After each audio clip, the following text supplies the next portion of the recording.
All right. Morning thoughts, morning thoughts, morning thoughts. Shout out to the people going out to work this morning. Shout out to the people coming in from work this morning. Extra special. The glasses and I look to right still. Extra special shout out to the people who work multiple jobs. I have the utmost respect for you. Shout out to my entrepreneurs, my stay at home moms and pops, my retirees. Shout out to the drivers, the Uber driver, the Lyft driver, the taxi driver, the truck driver, the food delivery driver, the round town long distance truck drivers, shout out to you. Shout out to every single clean hearted, good hearted person who wants good for others as much as you want good for yourself. You deserve respect. Manners and respect to you. Big up to everybody coming in this morning.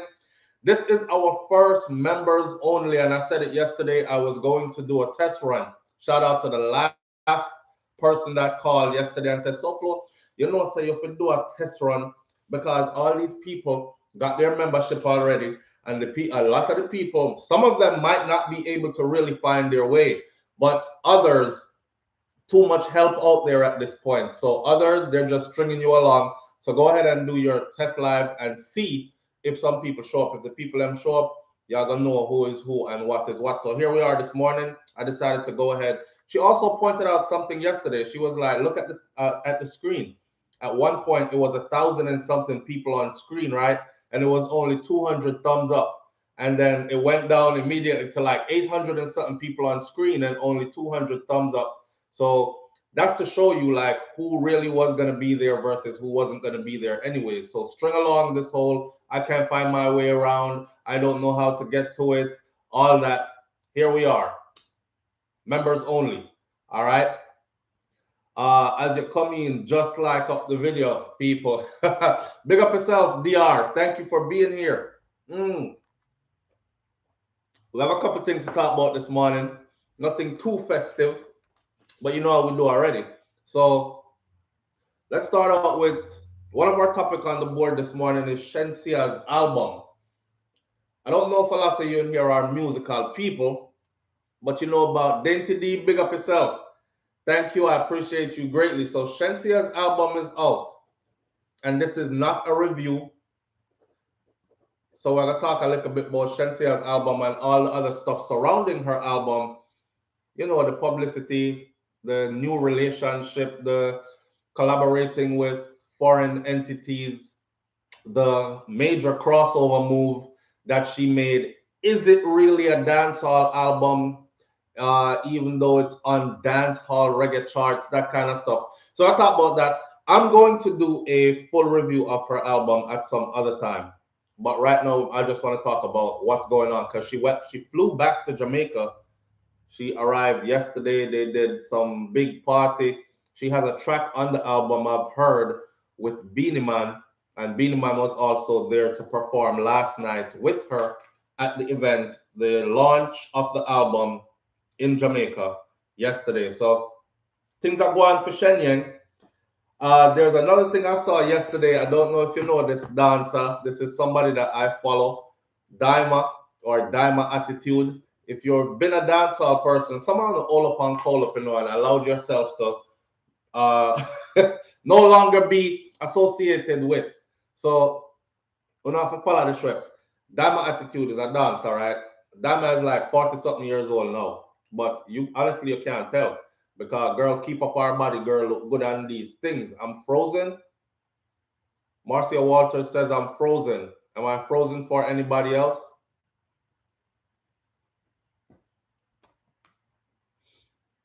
Yes? No? Frozen?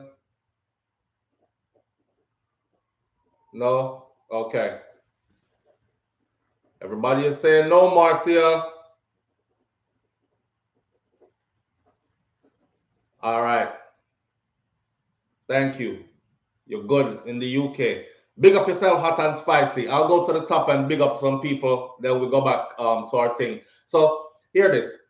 Dama, right? Dama is a dancer. Dama come up with some of the dance moves in dancehall and these things, popular dance moves. I can't come up with any off the head right now, but she's been around for a while. And she's still hot. She's still touring. She's still doing her thing. She's still appearing heavily all over the place. It's her side. Yeah, clean deal. Look like it's hers. The Star yesterday put out an article. I mean, I follow her, so I've known this. But the Star put out an article yesterday about her and her boyfriend, right? So she dropped her man. She had a man before. We call him Rasta. She dropped Rasta and she started dating this young boy. And she's like twice his age or almost twice his age. So the talk now in the comment section was young men, older women type of thing. And you know, some people are like, yeah, move on, go because one time the man them do it, I see 65-year-old man around here with 25-year-old girl and act like it's normal and it's okay. So leave the girl alone, make she live her life and these kind of things, right? So we're going to talk about that. Diamond or Newman and the age difference and does it really matter? We're going to talk a little about Shenseea's album and we're going to talk about this article. I've been wanting to do this one, but when I wanted to do this one, it was a female that actually said she had been with over 200 men and she was only 20 something years old. But this one here is a man. And this man says, I know some people probably thought this was SouFlo saying he had been with over 500 women. I know me, my back never so strong and I wasn't that wild. But a brother said been with over he been with over 500 women. I don't know if I can really please 500 women. Well, must be a top and go. Yeah, I guess. Yeah, it's possible. It's possible over a period of time. Yeah, top and go, top and go. Can't be nothing serious if a number like that, right? Anyhow, we're gonna talk about Theme story as well. Dirty man out there too. I know, and that's where we're at with it this morning. We're gonna keep it light this morning. I have to be somewhere shortly after. Wasn't gonna do the live because I'm tired. And if you just see me eye them, and y'all know I was traveling, I just got back, so my suitcase still put on right there, so and everything. So I'm making it work. I'm making it work. Let's go to the top. Big up some people full of disease. I bet you, boy. Magic Johnson, y'all remember Magic Johnson, the basketball player that turned out to be HIV positive? Magic Johnson's numbers was in the like, I think in the like thousand and something women that he had been with. And yeah, people say it was quite possible because every city, every tour, every like everywhere he went, the group of them and been with. We'll soon get into that. We'll soon get into that. Let's big up some people first, and then we'll go in. Asarin Odetta is in the building. Everybody is green in here this morning, so I don't have to say shout out to the green people or the people who sport the money sign next to their name. Everybody in here has their membership. So Asarin Odetta, big up yourself. Carrie Ann Jones, big up yourself. Great Goodies, big up yourself. Teresa Lewis is in the building this morning, main one. Here is Kai Tai Jai Empress. She's in the building this morning. I didn't see you yesterday. Perlis123 is here. Wayne Nathan Daya. Mr. Article Don is here. Danya Casada is in the building this morning. Fallon Carrington says up, up, up, and all together we stand. Good morning to you and your house with blessings and thanksgiving. And same to you, my friend. Little Red Gucci 2 is in the building this morning. Good morning. Thank you for being here. Andrea Sherivis is here this morning. Marcia Walters is here this morning. Sean Hines is here. Roxanne McIntosh is here. King Biggs there. DR is here. The whole family is in the building this morning, man. Feeling good. Let me call out a couple more names and then we'll wrap it. That's all. The message has been held for review. What kind of message you send, DR, that they're saying your message has been held for review? Danya Casada is in the building. Happy hump day. Happy hump day, everybody. Lisa Watkins is here. Michelle Williams is here. Michelle Williams, good morning, SouFlo family and everyone. Happy hump day. Hot and spicy there for sure. Christine Simpson is here. Richie Shiva is here. Black Queen is in the building this morning. Hello, SouFlo and everyone. Good morning to you as well. Marcia Walters is here. I don't think you would be here.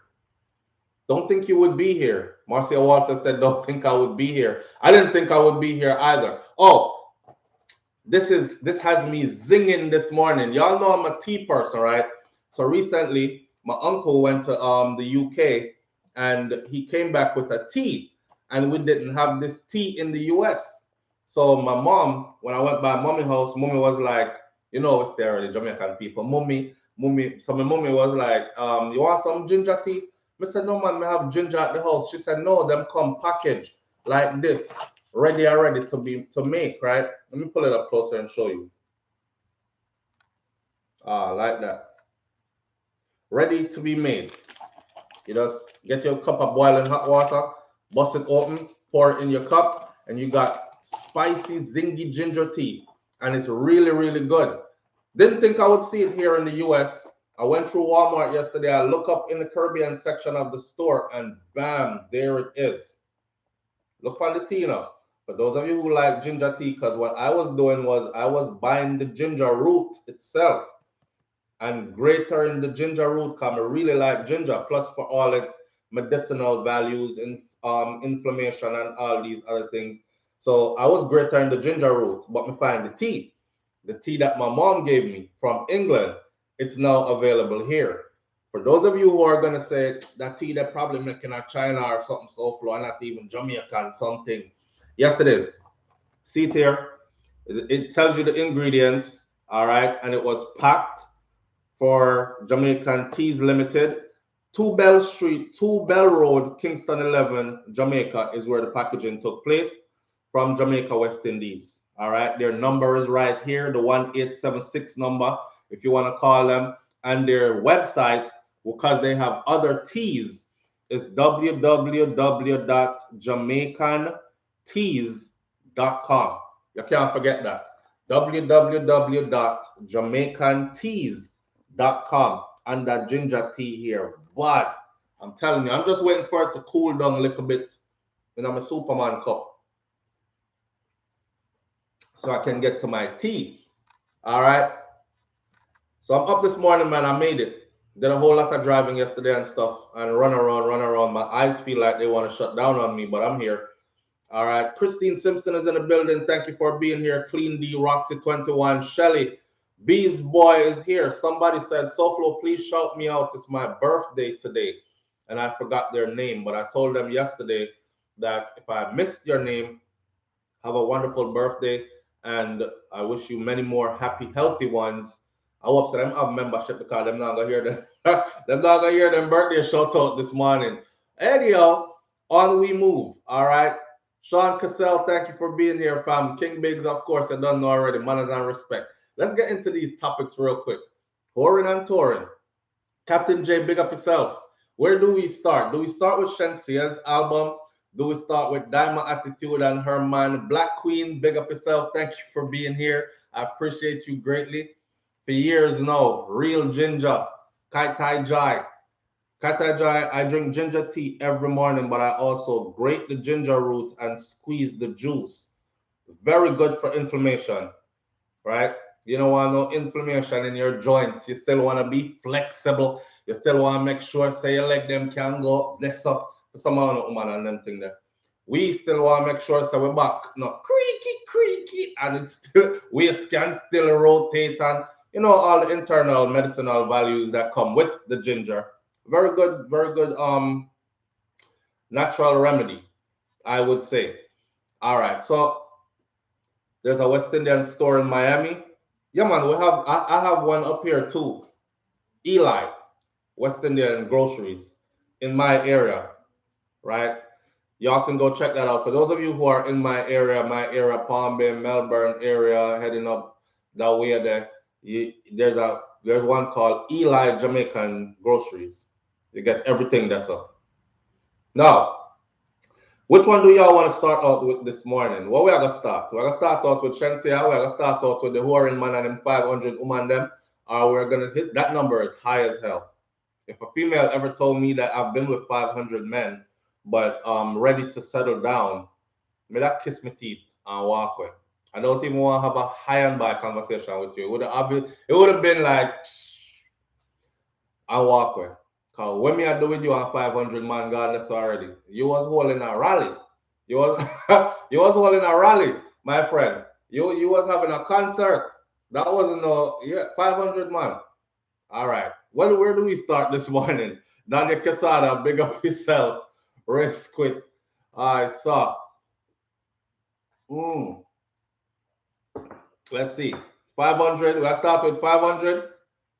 All right. Main one is the only one saying answering, so you will go at main one's discretion. 500 it is. All right. I've slept with more than 500 women is the headline. I don't know why people want to tell nobody them something here now. You see, when you're young and you're dumb and you think you're really conquering the world, when you get older, you realize it was terrible. It was terrible. And that's something where you can't even take back. You can't reverse this. You know, you dash around yourself like this, you can't change it. You have to hide your past now. So now you're really ashamed because when you're when your new partner is like, I'm not ashamed. I didn't do anything shameful in my past. I could tell you my past, and I'm honest with it. You know, I've been with like, let me see. You know, women always do. I've been with like, I could count on one hand how many how many guys I've been with. I've been with. Let me see, my husband, my ex-husband. I've been with four and a half, four and a half. Yeah, I could count on one hand how many I've been with. That's what the woman them always say. Them always say one hand. Them can count for one hand. Then you have to answer her now with, I'm being honest with you. I've been with, put up all your foot down. 500. What you expect her to say to you? Why, why you expect her to say to you, Nicole? Nicole says, I'm such a hater.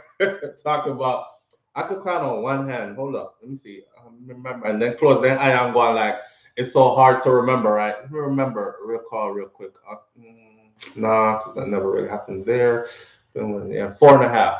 Four and a half. Yeah, man. Anything in the same, man. Anyhow, this is one I said, dear pastor, I've been reading your column for more than 20 years. And while I might not always agree with you, I can always see the benefit of the advice which you, him sound intellectually, the benefit of the advice which you give. Him should have contacted Pastor 20 years ago. Pastor should have answered him and advised him 20 years ago. It seemed like he was on a slippery slope for 20 years straight.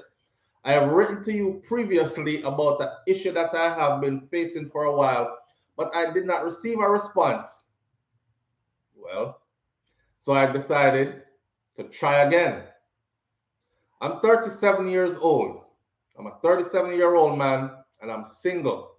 I'm successful, and I'm highly educated, and I'm good looking by the majority of people's standards anyways. Because of this, I usually get a lot of attention from the opposite sex.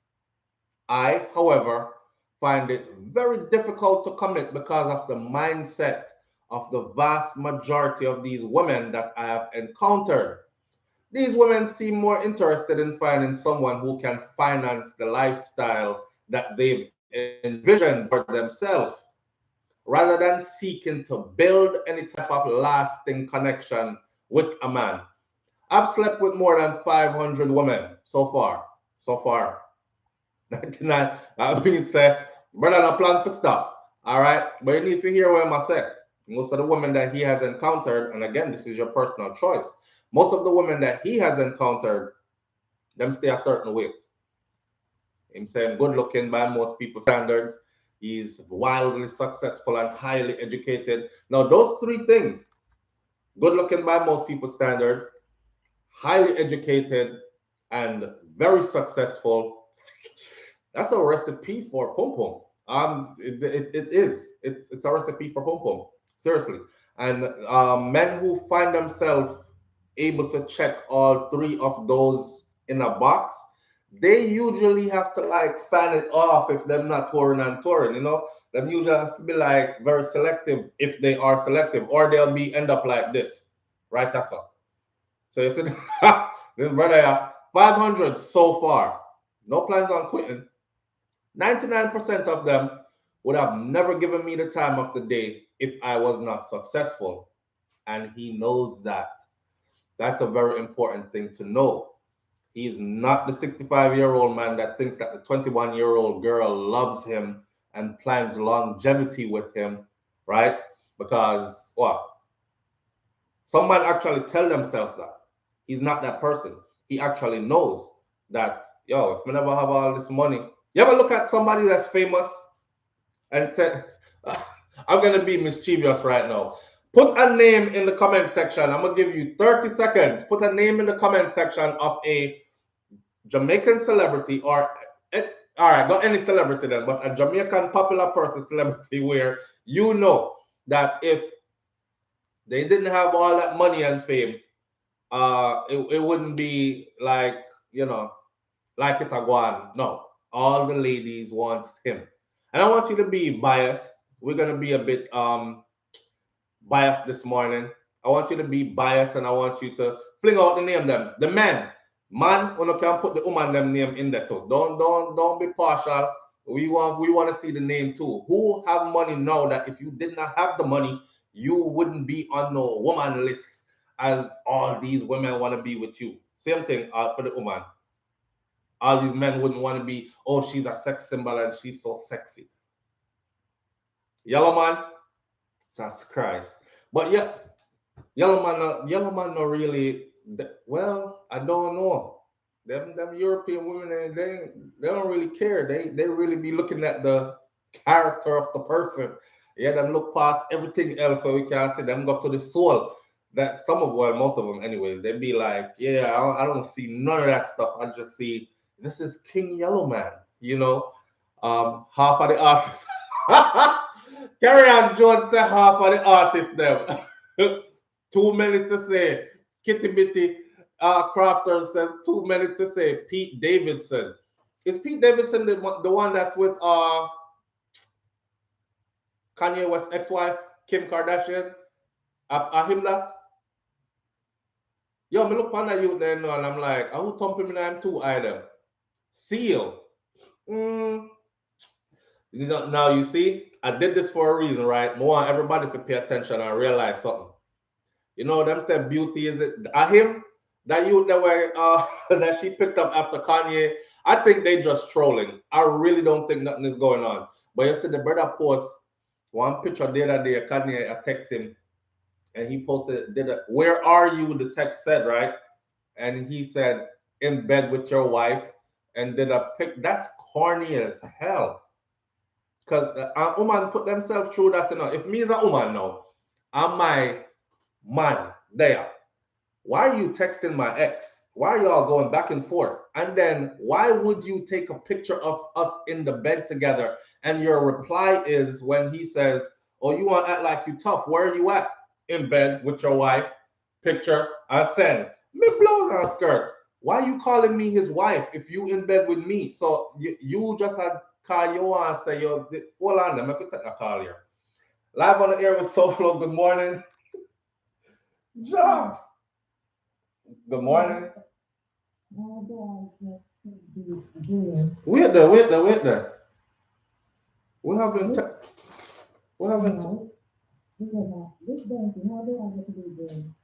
Oh, we can't hear nothing you're saying. Let me take you off the speakers. Are you there? Yeah, I'm saying, how do I get to be a member? Oh, so right beside the subscribe button, there's a button that says join. Okay, all right, thank you. All right. Yo, y'all give me a second. What? Wait there. Cause the people that gonna call in, but now you know where you at? Pull up. Talking mad right here in bed with your wife. That was corny as hell. I couldn't believe he even did that. I should stay there in the bed with him. But I grab my things out. Yo, I'll roll him out of bed if me a woman. But women be putting up with some stuff, boy. Yeah, can't hear, hun. All right, it's really green up in here. Fox, Lizzo said, Lizzo? Oh my God. Lie y'all telling her? Lie y'all tell. Let me tell you something.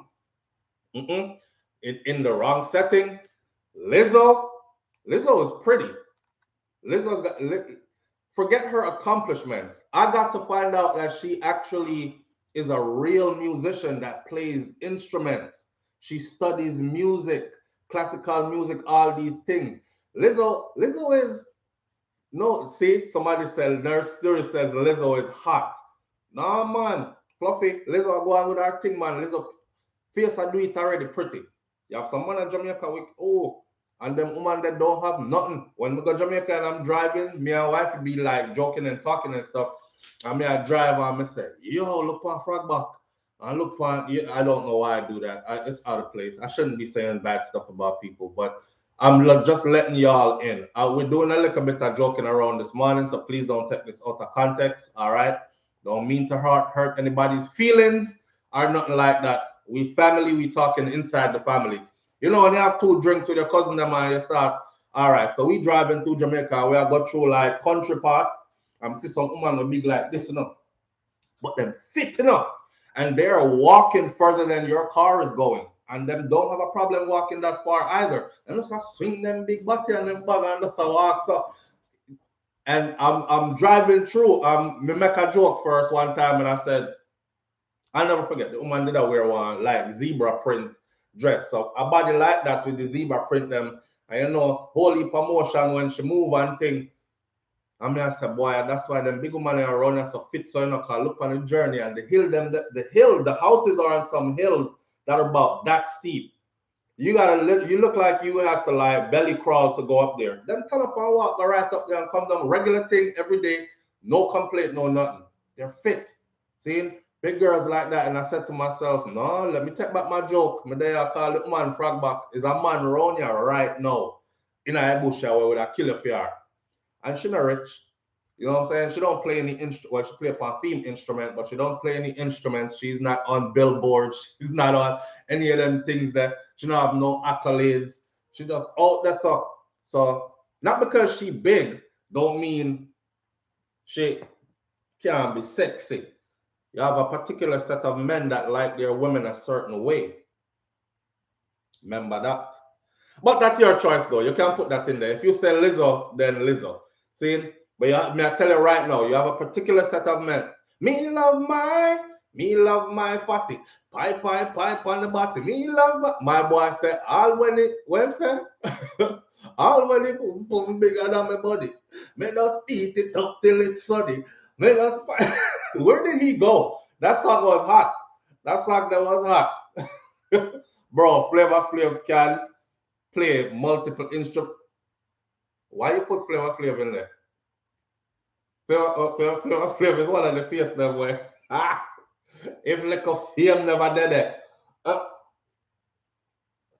And Flavor Flav was huge. If y'all coming from like my era, Flavor Flav was huge when EPMD them did run the place and the KRS ones and these kinds of people. Flavor Flav really had his. Y'all remember back in I don't know. I come out of the US. I came to the US when I was a little kid. And then I wanted to dress like them because people used to laugh at how my mom dressed me. Because my mother, she had tried cut the budget and everything. So my shoes, them used to come from Payless and these kind of stuff. So I used to want the clock to go around my neck and all this. Then we used to wear the clock, right? The clock said what time it was. Damn. We really went from being smart to being frigged up. Check it. We used to wear the clock. And the clock meant you better know what time it is all the time. Not know what time it is as in, oh, it's 4 o'clock. Mean know what time it is as what o'clock I strike, right? So we had the clock. I always wanted the clock. Then we went to the leather medallions that had the Africa thing in it and them thing there. We couldn't afford none of that, but that's how we used to be. And you were proud to represent and proud of your lineage and all this. What happened to all that? Now it's just busted wide open, hope. Yeah, and what cars, clothes, and hose is where we went to with it. How the hell did we get there? And absolutely erased all the other stuff. We could have handled a balance, but we have absolutely erased everything else. And the man with the 500 was supposed to have talked about, Payless on 40, on 441. Oi, Captain J. It's like my life story, my friend. Yes, man. Yo, one time she gonna go buy me some cowboy boots, I mean, I tell you, the boot have all the little spurs something on the back and on my feelings, And then I had to wear them to school, and she used to buy me some jeans, and the jeans them tight. Cause back then everybody was wearing big baggy clothes, and I wanted to wear big baggy clothes so bad. I'm seeing like music videos for the first time, all this. I come from Jamaica where we have 2 channels on TV. We have channels, and I'm seeing big baggy clothes. My mother made sure, nope, you're not gonna dress like them because your pants is not gonna be falling off you. So my pants then tight. I have my little teely wheelie over one side and my little tutungs over the next side. It does part off like pum pum. And then my tight boot them, my cowboy boot them, and my plaid shirt them. And boy, she do me a way still, but big up mommy same way. She tried her best. And I lived through it. I lived through it. It was hurtful, but I lived through it. So anyway, here this man here. The man said that 99% of whom he would have, whom give him some now, would have never given him the time of day had he not been successful like he is now. Beauty is in the eye of the beholder, my friend. For the man them out there, you ever see some woman like what everybody call pretty, and then you see the man who she there with, and he not necessarily even have no money, you know. Him just look like somebody chop him on the side and face and bust it up, and then granny stitch it back up. He didn't go to the doctor, and him look like, you know, him just look away like somebody drag him from him was 16, he was about 12 and then stop. You know, face look like it Greater Road and them thing that, and she there with him proud and everything him says she you know, and you have to sit down and I wonder like, how the hell he got her? I be wanting to ask the ladies them too, like, oh, how that happened? Oh, you end up with him. I want them relationship that done, you know, them the woman are the bestest woman, you know, cause worse you go give a man like that a chance and then go cheat on her. And then you hear, oh, you look like one, your face ugly no blood. I don't know why I go against my standards and even give you a chance, you know, you disgust me. All the time when them get together, I wonder, how? Like, what does she see?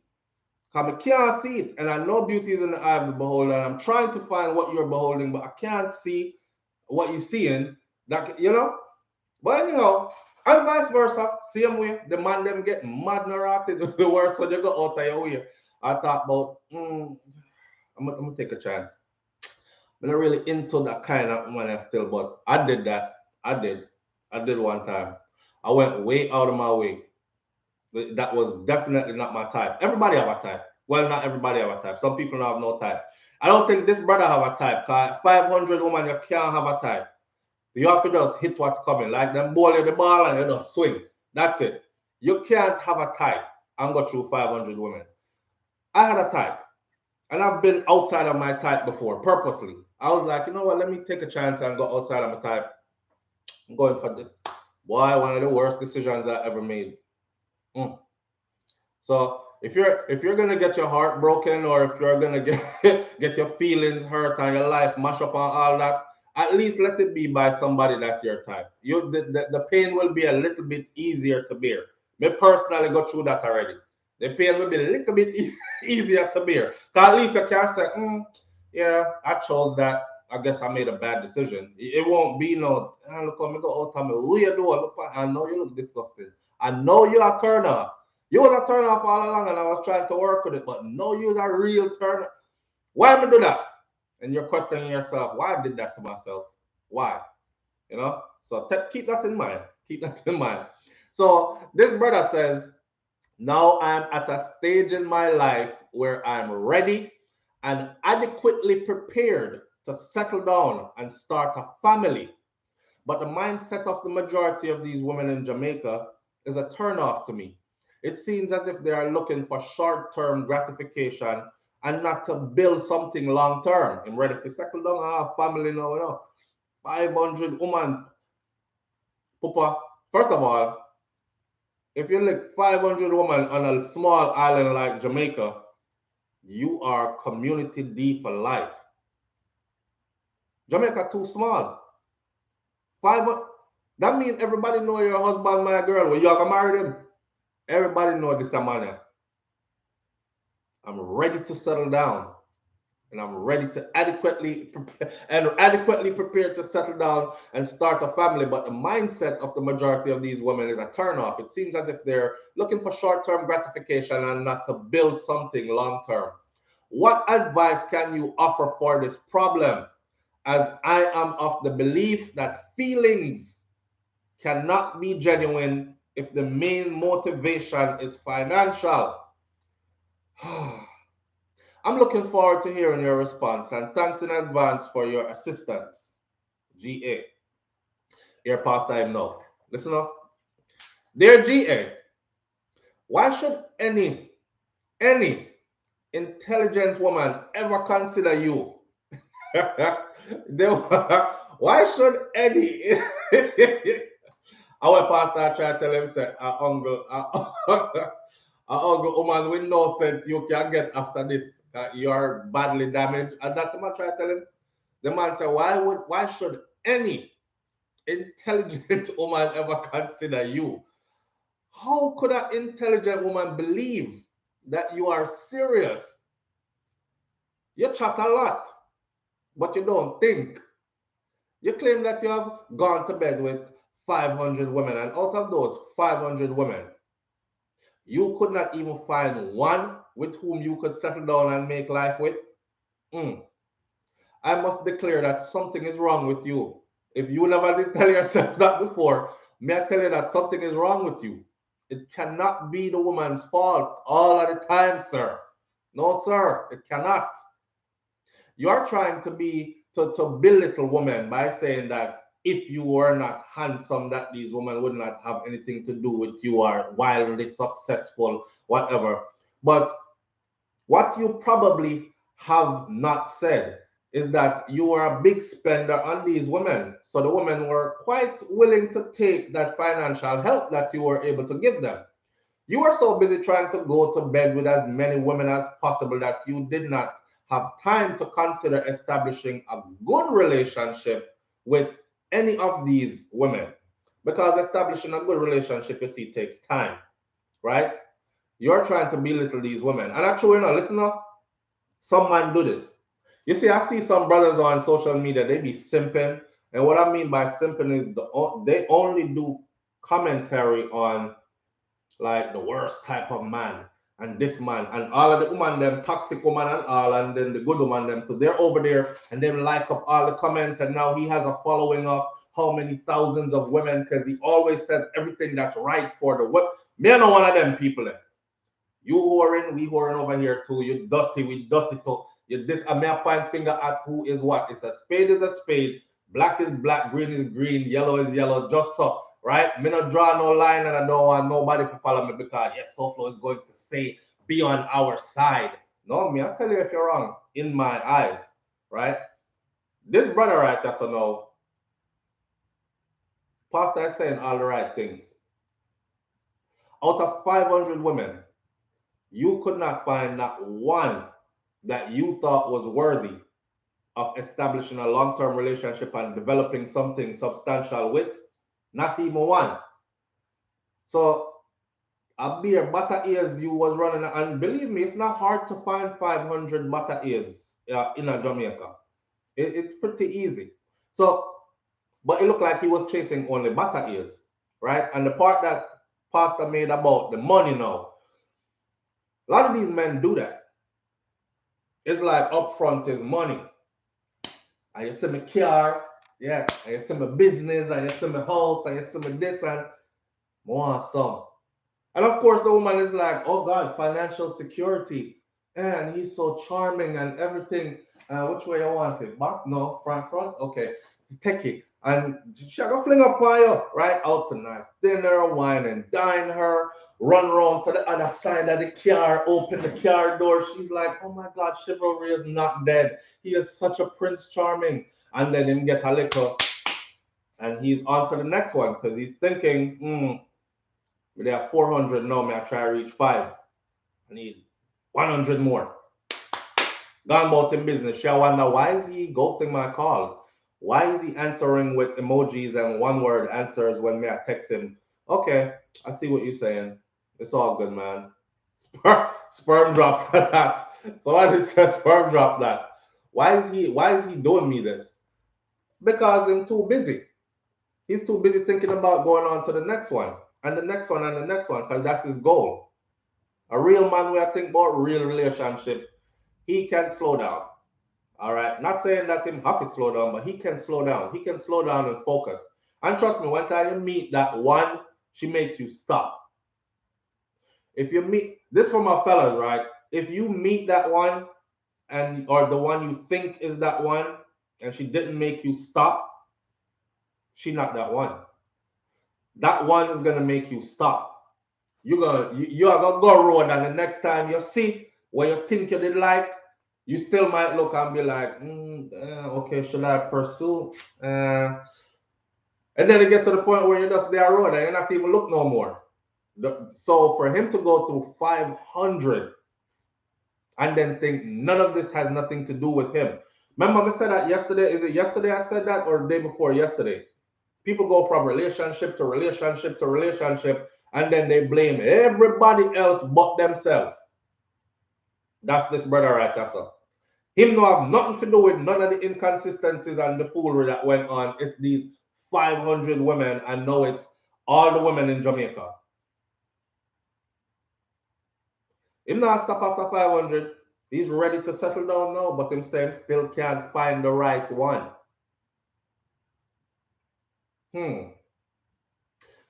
Pastor says, now you're talking as if all the 500 women were cheap. At 37 years old, what you find convenient is to write to me and verbally abuse women and to big up yourself, so to speak. It is not too late for you to check yourself, my friend. But like Pastor advice. I further suggest that you make an appointment to see a psychologist, Jesus and peace, because you might need help. And that's true. True. You're not a good man. You need to seek help for yourself before you try to find a wife. That's as solid as an advice as I've ever seen Pastor give. You now think that you now ready for wife. Man, shout out to the people, man, who swear they're ready for a relationship. Not even know what forever mean, but I talk about I'm with you forever. You don't even know what forever mean. Do you know what forever means? Hmm? I'm with you forever. Wife. You know what marriage mean? Any wife him get is gonna be 501. If he if he don't fix himself, any wife he gets is gonna be 501. And then there'll be a next one, 502 and 503, and he'll go through his whole life talking about women and what they should have done versus, and they were always the problem. You have to understand, you have to find yourself where your problem is and fix yourself. This brother have to go fix himself. And I don't know what else to tell him, because Pastor tell him everything already, don't it? Forever for the night. Captain J says, forever, I love you forever for the night. It's wild out here. That's why, Mr. Why enough people decide to stay single. Wife will walk in the market, bank, school, mega mart, and there will be women he dealt with. Keller, that's what I'm saying. 500 women on an island, a small island like Jamaica, everybody knows your husband. So, and the crazy thing is, though, I tell you what, woman will marry him. Woman will marry him. But like Pastor said in the beginning, it won't be a sensible woman. It'll be a woman that is caught up in what he has to offer only. It's not going to be a sensible woman. Or it'll be a woman who him can hide and pass from, right? Until she starts to wonder, like, damn, why? Mm. You know, when you go somewhere with your man and ex-girl see him and it's summertime and you know the cologne and you see me and you kick and you know he's been in the gym and him feel good and thing and one of the ex them member him she run over, hi John, how you doing? Hug him up and John have a flashback and squeeze her a little bit too tight, let her go and then introduce you. Why is it too much of that? Then she start wondering, that never look like no.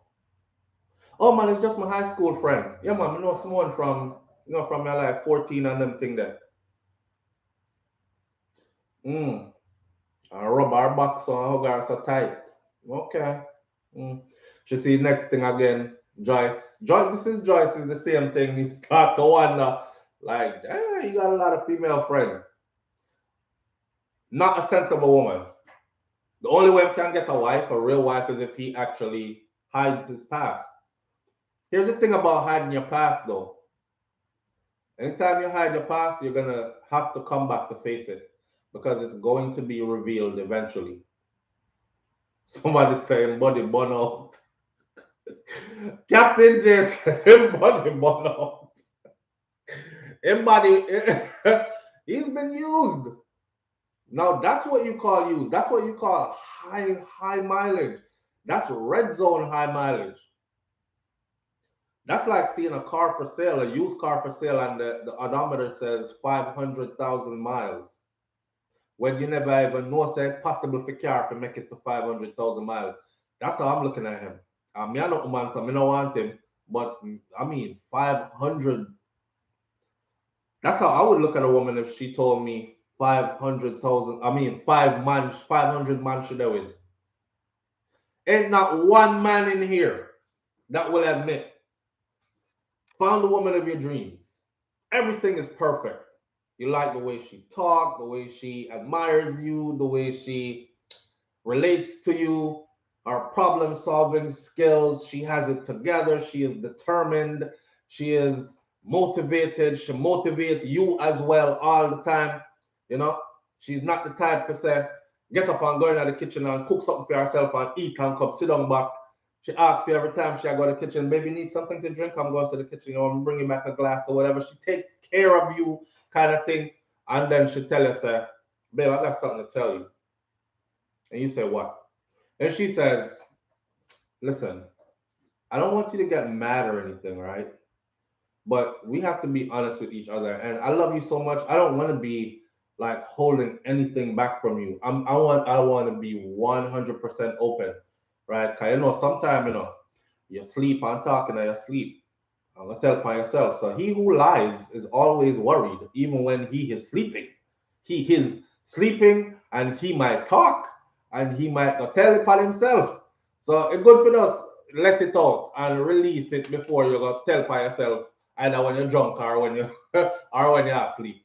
Right? So she's telling you, like, I don't know how you're gonna take this or anything, and I never asked you about your past. So I said, yeah, this the woman, she butter you up like this. I don't know how you're gonna take this or anything. I mean, first of all, I never asked you about your past because I love you so much that your past would not matter to me. Okay? And I want you to remember that. She tell you that first, I'm butter you up. I say, all right, it's true. My past has never come up. You're not concerned about that. You you're concerned about us from here forward. And I respect that and I like that. Others I've been with, they've always concerned about my past. And it's a problem. Wow, a red flag. All right, here she goes. You sure you're not gonna be mad? Mad about what? Tell me. Nah. Oh, now I'm getting nervous because I don't really know if I should. Mm, tell me. Come on, girl. I love you regardless of whatever you got to say. I've been with 500 men. What? You been to where? That's not what I said, babe. Repeat that then. Now I really don't know if I should say it. Because, oh, then I'll tell you right out, Ain't no woman coming out here and being like, babe, listen, 500 man, me take already. 500, I count. 500. And I don't want nothing to be hidden.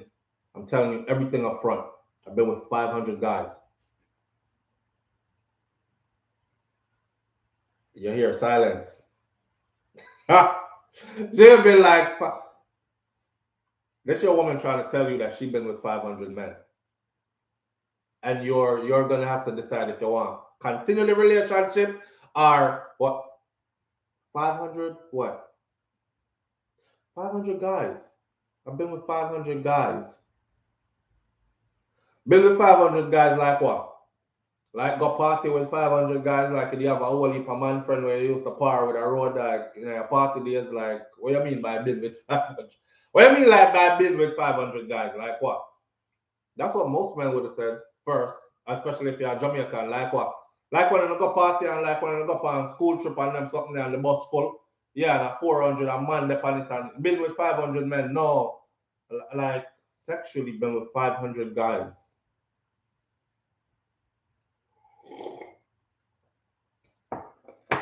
Some of us would try to be good and say, nah, baby, don't really matter. Then you'll be hurt after.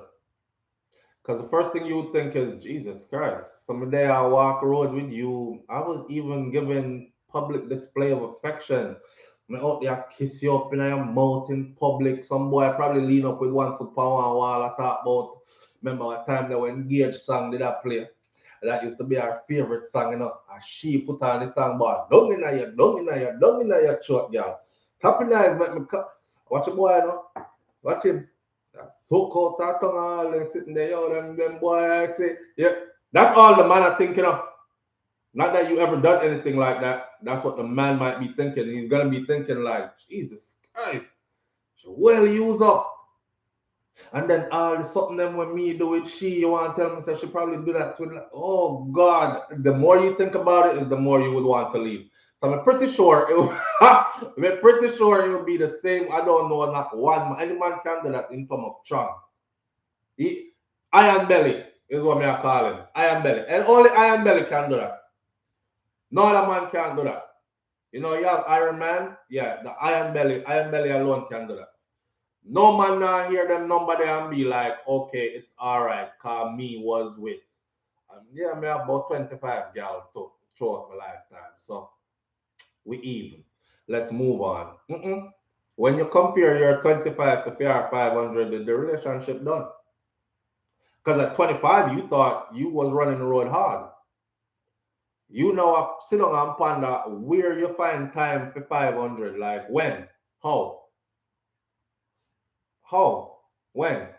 You know? Question.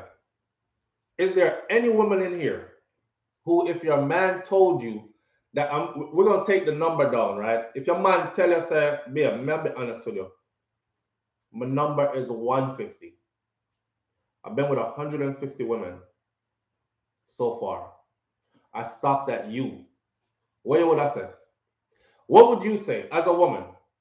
For the men, same thing. We're not going to 500. We'll stop at 150. Just to show you how we're stopping at 150.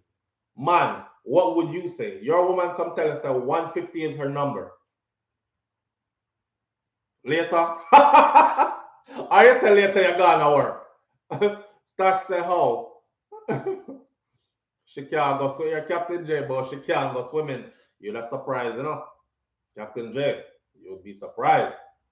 Me don't want it. Captain J said me don't want it. No. Let's go check ourselves out at the clinic, is what Peking would say. But you're not leaving though, Peking.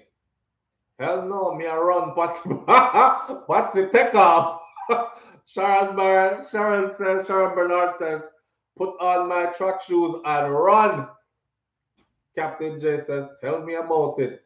No, yeah man, me I tell you, you might think she can't go swimming and she can. You'll be surprised. That's something there. Something that do. You know, hear what Shamaranks did say? Yes. Yeah, that's disgusting. Nicole Garner said that's disgusting. Oh, Greg Goody says, no, sir. What did you say? That would have to have been my woman to begin with. That wouldn't have been my woman to begin. You don't know. Richie, you don't know. Right now, you have a man right there, so that's saying, she can't go swimming, and it because so much man go there, that means say dance and church out and no, all them have to do is take a 6 month vacation, my friend. Go celebrate for 6 months to a year. That's it. And they normally do that, right? After they've been damaged a lot. Women like to like push up themselves when they're ready to go for a new man. When she make up now, so she might not meet man accidentally, you know. Woman go outside, any which way she look at a man, still did their top about and hi and hello. Even she herself is like, damn, I look like shit. You calling to me in this condition? You must be a good man. Hey, because if you see me when the dollar, right? But something there. Yeah, some of them have the something where it no matter how much man did it, somebody took it and wife it and swear to God right now that he was the first and the last. And she's the one who he hit with that. Let me see. Uh I've been with one, two, three. So my first boyfriend, junior high, but we didn't really do nothing because I didn't even understand what sex was then. And that this I explained to him, right? And my second one was I went to high school prom with him, and third one was so I've been with four guys so far. That's it. 500 and up. Just I should been with four so far. All right, and him can't tell the difference. And I like saying down there and he stroke and I said, oh, this don't feel right. This feel like no. I'm in there talk about oh Jesus blood that clot that talking tongues all these things. You can't tell. Some of them you can't tell though. Some of them you can't tell, but you can't tell. Most of the time you can't tell. So revealing your numbers. Pastor tell this brother all the right things. So if you are here whoring and touring, just remember that you're not wife material or you're not husband material. And just left it there. So this is the thing that confused everybody, right? Real talk. For me, I don't have a problem with who's whoring and touring. If you're whoring and touring, then you're whoring and touring, right? Where the problem comes in is where those who are whoring and touring start to deceive people who are not into whoring and touring. Then you have a game of deceit going on, and then we have a problem. But let's say if you come through and you just say, "Yeah, I'm the type to, saying I'll give you some good dick, but I'm out. I don't want no long term relationship or not. Just be straight up from the start, right? Cool. We understand what it is. But when you come in and talk about yeah, and I've only been with, and see them that don't cross hand, and I've only been with like them. I try to contain themselves, and I've only been with like, and I'm not wild like that. I don't like people like wild. I'm trying to settle down, and I'm trying to turn that time. Them have three cell phone. One is for you to see. One stay in the back of the trunk of the car underneath the spare tire. One stay at work in the locker.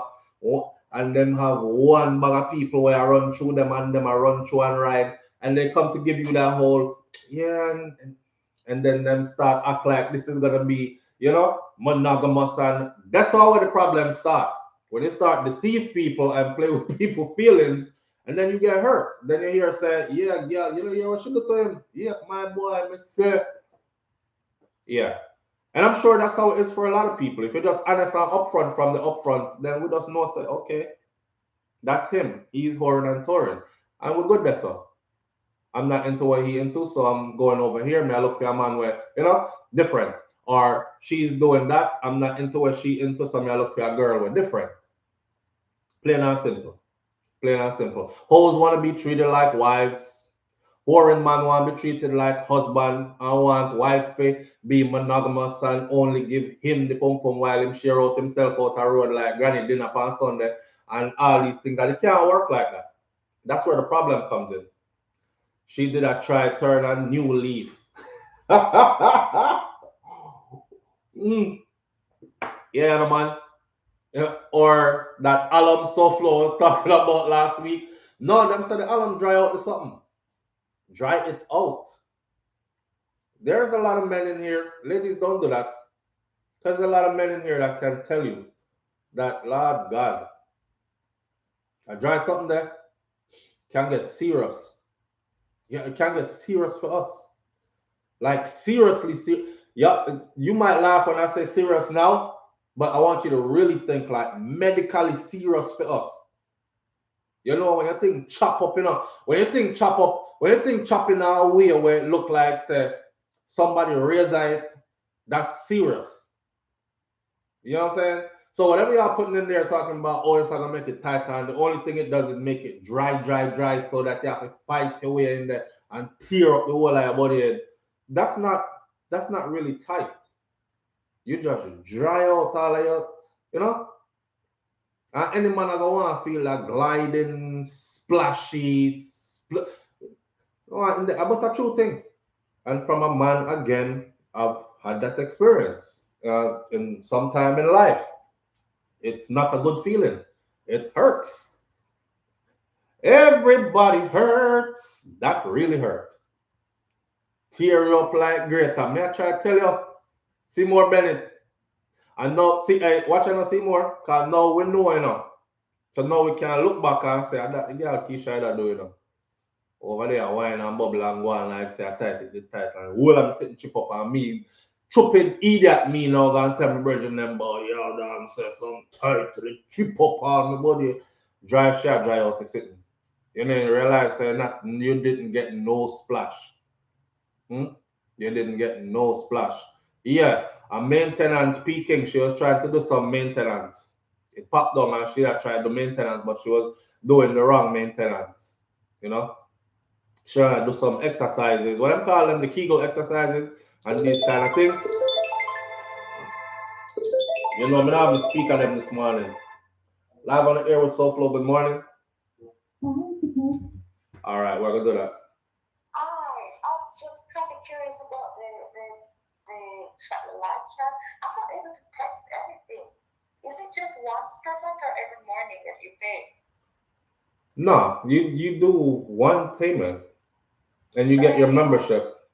I did one on the 11th, and I did one this morning because I have not been able to see anything. But then, You did a payment on the 11th and then did one this morning again for the yeah, live membership. yes, because it says join. Because look, I see the blue join on my phone, but I've not been able to text you anything. Everybody's saying stop. So Are now you in the I'm live trying. room? Are you in the live chat? Yeah, I see join at the bottom, but I can't text anything. Normally, you would just text beside the join, the dollar sign. Mm-hmm. But I've not been able to do that. It just keeps showing me the join mode, and I'm not being able to text anything. So I was texting you on your WhatsApp to explain to me because I I'll don't hook her understand up. why. Captain J says I'll hook her up. Captain J, help me out, please. Cause I don't understand. I don't understand like what, how. First of all, how did you end up paying twice? Well, it says okay. Normally I come on because I wake up late yesterday morning, but I came when I come on. I would say good morning, SouFLo, but not even that I'm not able to do. It's not opening anything for me to do so. Kai Tai Joy says you're sending super chats. Super chat. What do Yeah. you mean? I'm not. I just can't get in. I don't do super chats. I don't know what that is. I remember that morning when you were telling everybody how to join. Mm-hmm. I joined. I went on and I paid through Google Pay, and I saw my name came up with that green Who? thing on Okay. there. Who are you in the chat room? Or you don't want to reveal yourself? Oh, my shoulders are broad. Michelle Howell. I know there are lots of trolls, but it's okay. No. Yeah. Well, that's it. Well, that's the thing. Michelle Howell. Yeah. Okay.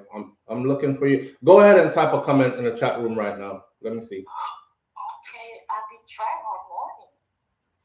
Just type anything. Say good morning, family, or something. Oh no, it's not happening. I just see members only mode and join at the end of it, and then the dollar sign to the far right. I'm not getting in. Stash says to try exiting and coming back. But if it says I've been members doing that only all mode when morning. you're trying to, if it says members only mode when you're trying to type in, then that means you're not in. How does that happen? Because okay, let me show you. It shows membership, okay, and then to the far right there's a question sign and then three dots and then the X where you get on, Mm-hmm. and then at lower you have join SouFLo, join this channel, and it says get access to membership perks, and then at the bottom it shows how much, and the blue sign which says join, Mm-hmm. and then recurring payment, cancel anytime, whatever. And then there's a loyalty badges next to your name in contents, in comments and live chat, and then members only live stream, and it tells you to learn about the process, but it's not letting me. It's not allowing me to. I'm looking at it and I'm not seeing. You know what? I want to deal with you offline. We don't have much time left on this Okay, no live. problem. So I want to deal with you offline and get you through to this, so you don't have that problem anymore. Okay. All right. Thank I you. appreciate you, and I apologize. We'll work this out. All right. Thanks. All right. If I don't call you, call me back, please. Okay. Okay. All right, so I didn't put up my speakers this morning. I'm looking at the speakers right over there. My suitcase, they're right that's up on bed and everything. I'm showing you. See that? As me come in, me drop. So this is the office, right? And I have a mirror and all that. It's supposed to be Kai's playroom and stuff. Suitcase still on the bed. My speakers still over there. I just jumped in and just started setting up and getting ready for this morning. But we're there. We're there. I see somebody else said I paid 3 times, but it's all good. Big up yourself, and I appreciate you, man. I apologize for all these. Then the thing is that we're not in control of that stuff. YouTube is. That's the thing. All we can do is ask for support and ask for our audience for join we on this journey and then thing there, and then the rest of the stuff we have to go work out as we go along. Al with Delian Salmon, I appreciate you greatly. That came in pounds. Big up yourself. Thank you so much, and big up to my UK family. Irwa, I'm gonna ask my other now, his home today. How much has she paid? She has been sending stickers. She actually didn't join yet. That's what I'm thinking, because I saw it coming through, right? I saw the stickers, and I was like, somebody's sending stickers already. I'm gonna ask my other. Oh, I thought you were saying you were gonna ask your mate today how many they've been with and whatnot. All right, so Irwa, let's end that one. A super chat today, she actually didn't join. So what, babe?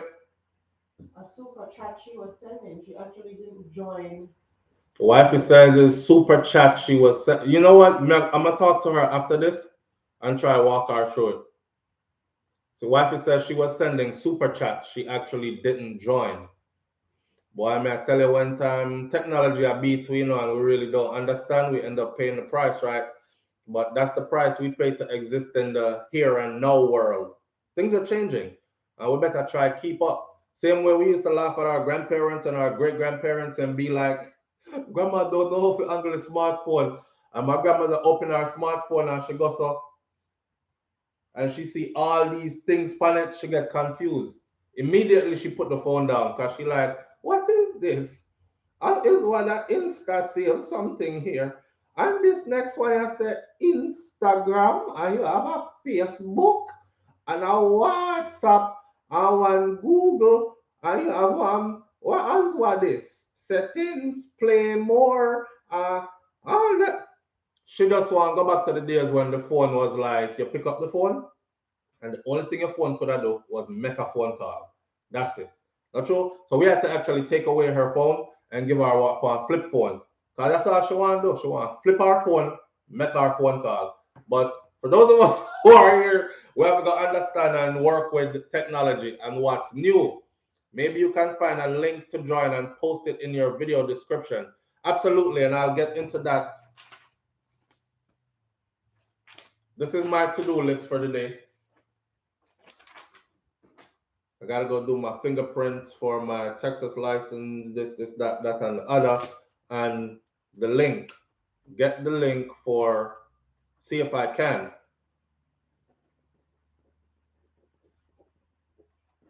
And live and post too. All right. And I believe that there is one. Peter Murphy try and merge them together. Poor thing. Bless our heart. Boy, I saw life go here. Most women don't know where their partner's body count. Most men don't know their partner's body count either. And if you actually found out, you probably wouldn't want to be with her anymore. That's real. You know what I'm saying? That's really real. If I go take somebody, I don't know. Maybe if you say in a relationship for a long time, right? This woman been committed to you. I'm a man, so me I gotta say woman. I'm not being biased, but you can use it to. If you're a woman, you can use it to apply to men. All right, since me have to break it down that simple. Cause I don't want nobody go away and be like, SouFlo so chauvinistic and him always a disrespect woman and talk about woman. When I say stuff like this is because I'm a man, so I'm gonna refer to like woman. So so work it that way then. Anyway, if your partner, you and your partner been together for quite some time, you guys have established years of being together. They've never been unfaithful to you throughout those years. Everything are going good. You're happily skipping down love lane. You're building something together. And then out of the blue now, say years down the road now, them decide to reveal them past. What are you gonna do? Y'all gonna left? You're Captain J, but I'm at 1,000. You use out, man. You rinse out. You, are you're not gonna leave? Y'all gonna start thinking, damn, we got the house together, we are run the business together, we have the children them here. Come my daughter look just like she and me at the same time. You're not gonna just think, Jesus Christ, and just leave. You probably would be, and worse, they've never given you any reason to think, what are you gonna do? Leave? Captain J, I joke me a bit, man, because I know you said it was a joke. Simpson Mensa, Narrated. Morning, you're live on the air with SouFlo. I don't know why I just did that, but let me turn this volume up. All right, I don't have my speakers. I'm looking at my speakers across the room and I want to get them so bad. But you know what? Give me 1 second. Yes.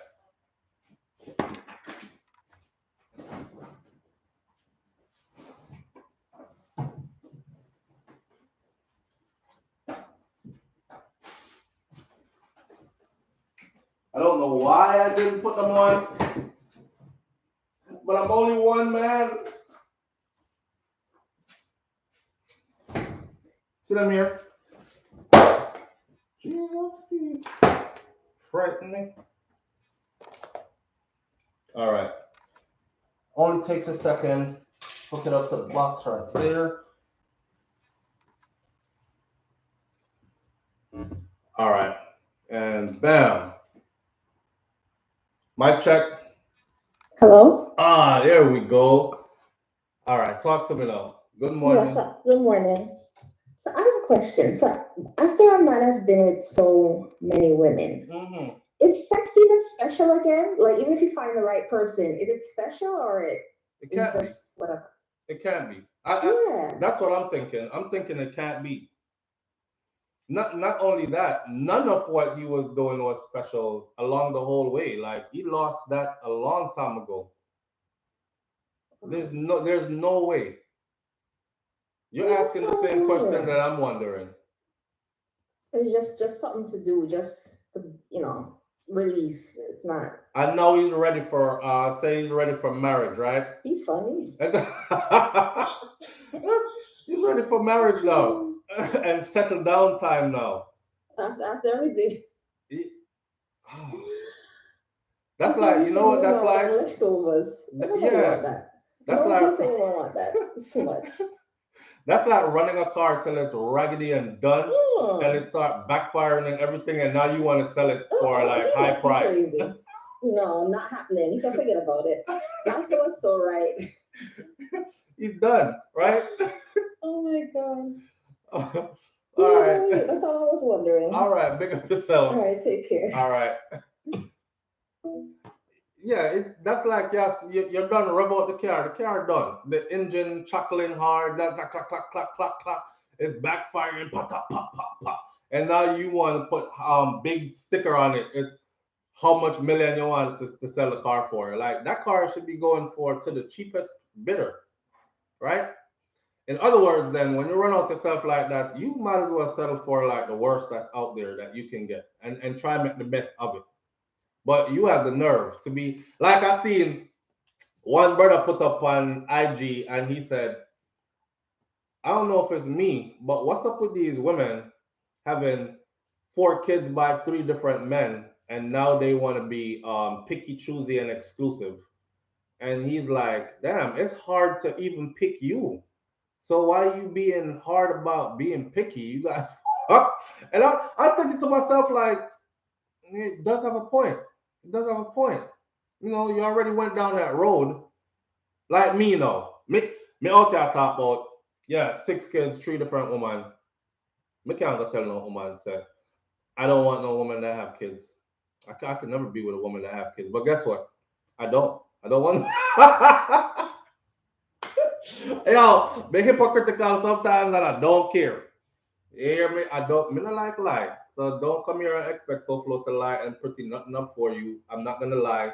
I don't. Come, you know what? No pick me look on me and talk about nigga. You ain't my daddy. And try to punch me and fight me and stuff like that. That's what happened. Don't talk to me. You ain't my daddy. And then you have the raggedy daddy who, what you said to my son, you know, you might have to go kill a man and all these things. So, no, that's too much headache. I'm good.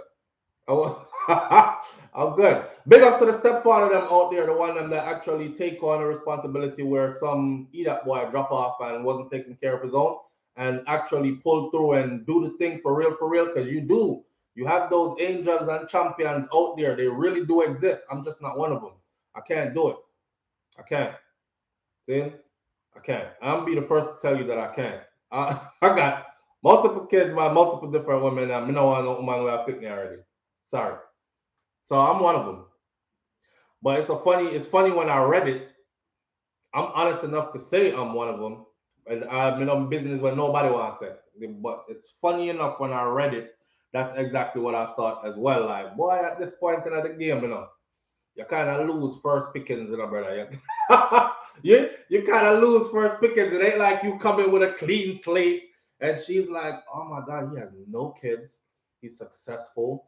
He's mature minded. He's this, that, and the other. He's no. For my resume, my resume, I'm gonna be like, well, not 500, but if there's somewhere around there, so he's been around the world. He's been around the block more than twice. He's funny. He makes me laugh sometimes. He's the motherfucker pick up my faults with me, and I could show you my faults. I don't have a problem. I'm working on myself. I'm a work in I'm a work in progress too. So, baby girl, I'm not perfect. Bag of picnic, yeah, and these kind of things.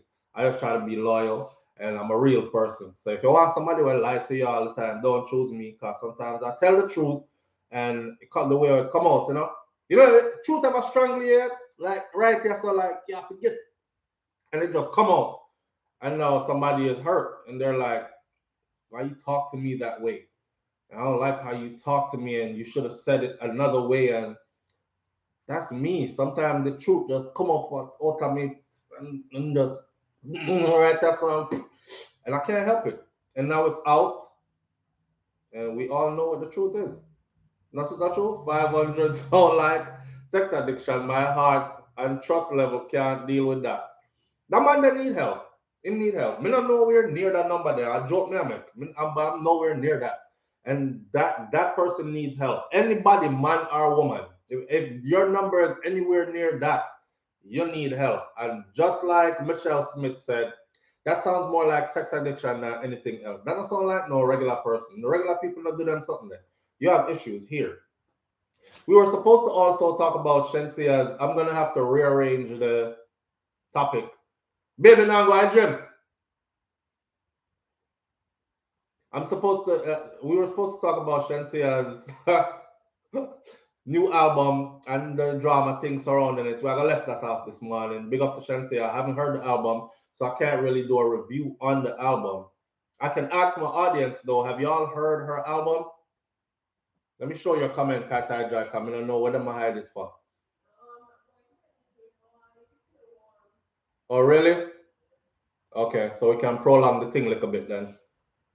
500 sound like sex addiction. What Cat Eye Joy said? Cat Eye Joy says, I said it before. Girls can't do what guys do and still be considered a lady. That's facts. But you can't tell them that in today's day. You can't tell her that in a today's day and age. So she run it red. And I want to tell you something. He might not say nothing, but he knows. He knows. Yeah. So the elasticity does go. It does. From somebody that's been there quite often, it goes. So your body show you wear and tear. Nowadays they got all kinds of stuff, right? That they try to sell you that you can fix up your soul and make this tight again and do this with this and extend that and like extend mileage on used vehicle and these things. But You only got one body, man. And your mind is a part of that body. That's the biggest part about all that. It's the psychological implications when nobody now talk about. And put some sense into it then, like grown people, right? Because we laugh or we make joke and everything. But check this out. In a real life though, if you run yourself like that, right? It's the psychological implications that are going to be the most damaging to you. Because you yourself will never be able to love or trust like that. Knowing that you ran through like 500? Nah. The next person after that is just going to get beer. Ah, I should have stayed with number 321. I had better before. Nah, it'll never be your full 100 invested in. You know what I'm saying? Never be the biggest part. So you're gonna have relationship problems for the rest of your life, regard. You might as well just stay single after that, or find somebody else with the that did the Indiana 500 laps with you, and then just got together. It's like when time people have herpes, then we find somebody who have herpes too, or when people have AIDS, then we find somebody who HIV positive too. That way, them not to use condom all the time and take all these extra precautions because the two will have the same thing. You might as well do that or just stay single because you're gonna have problems, and your 500 is gonna be 501, 502, 503 because your mind is damaged or twisted. So Michelle Smith says surgery can't fix that type of mentality. Surgery can't fix the body, make it aesthetically pleasing, but your psychological makeup after that, surgery can't fix that. Somebody tell says, who wants to swim in an ocean? Oh, some of them man don't mind. As long as it's not their ocean. So they'll always swim in it. Them just don't want to own that ocean there. And ladies gotta understand that too. Right? There'll always be men around. So you don't have to tell when you're accosted with you don't have to tell them about I'll replace you. Like what Beyonce said, to the left, to the left. And she'll find another one like you by tomorrow and all these things. And the girl them hear that one song and them start tell man that in an argument. That's cool, baby girl, but it don't mean he's gonna want to own the ocean. He just might want to, take a splash. You want to swim in it, and that's about it. Man, a big sea snake. Captain J. There's some deep sea divers out there. Yes, may I tell you. Yes. Every O of them tick a bush. And that them say. So hear this. We could talk about this real quick. Dama, big up Dama. I've been following Dama for a while. I don't know what Dama do with Rasta. Rasta look like Rasta disappeared, drop off of the scene. It wasn't compatible anymore. I see Dama fly out, left Rasta yard. Look like Rasta never have no papers to fly out. So I couldn't go with Dama. Anyway, Dama is now on to a new relationship, obviously. She come out one morning and show Hickey. Hickey right here on the neck. Hickey on her throat. Hickey on her face. Hickey all on her eyelid. Eye top. You never know a man can suck all the eye top and put Hickey this up. Hickey everywhere. Full up of Hickey. This is how she came out, right? And said, this is our new man. If anybody is confused on these things. Yesterday, I read an article in the Jamaica Star, and I saw where it talked about their age difference. And it says that she is almost twice his age. And I noticed the comment them in the comment section. Actually, may I try to find right now. I noticed the comments in the comments section that said, go on live your life, yeah, my girl. Do your thing. Don't make nobody talk about boy, your people can mind people business, all these things. Some of the people were saying, yeah, one time them 65-year-old man and they with them like a 20-something-year-old girl there. I don't see nobody. She drop in a wasp nest. I don't see nobody saying anything. That's a lie. That's a lie. Uno don't give the man them a chance to breathe. As the man look a little bit older than the girl, watch the comment section. I wonder how old they are because or what's the age difference? Because she looks like she's his daughter. You know, them not afraid to come in panic. Next comment after that, sugar daddy. Next next comment after that, she don't want you, sir. She wants what you provide. But anyways, carry on. More power to you. You know, them get the slickness. One of the woman them and the little young boy them. Big up yourself, mama. Live your life. Yes, is one life. You get to live more empowerment and all these things. So here's what I'm asking. The older the better the sweet. What? The older the berry, the sweeter the juice. I don't know about all that. I don't know about all that. Mother and son. Kata Joy says mother and son. Wait there. Carrie Ann Jones, that's what she dropping a wasp nest. I saw. What do you name again? May I try? I'm trying to pull up Dama right quick.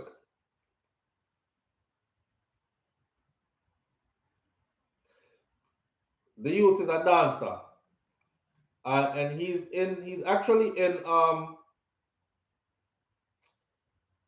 a Skillibeng latest video. He actually the Wap Wap video y'all seen y'all seen the review that I did for that the song where Skillibeng said about him Glock go wap wap wap or something.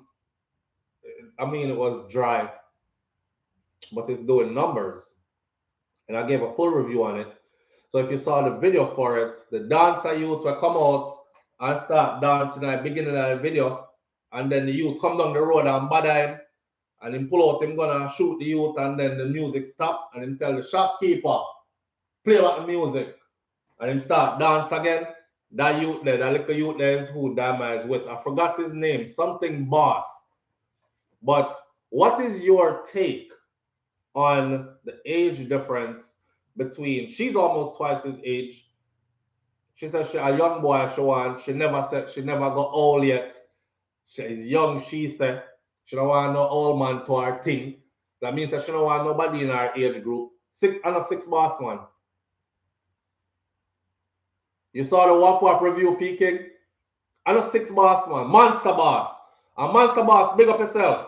Any which part to them. Monster boss, wicked dancer. Big up yourself. Any which part to them. Dama, you already know. If you follow dancehall and you're a dancehall fanatic like I am, then you know, say, Dama is there from when, way back when, cartel time and them thing there. So, Vibes Cartel big her up all the time because she's one of the foundational dancehall queens, dancing. But time has passed and she is now big woman,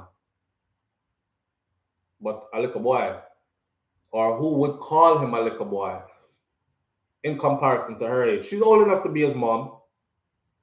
You know, what you say about that? I was just making up. Captain J, you clowning. A monster boss in there, man. But young street. Yeah, I can't find her right now, but she's not afraid for it.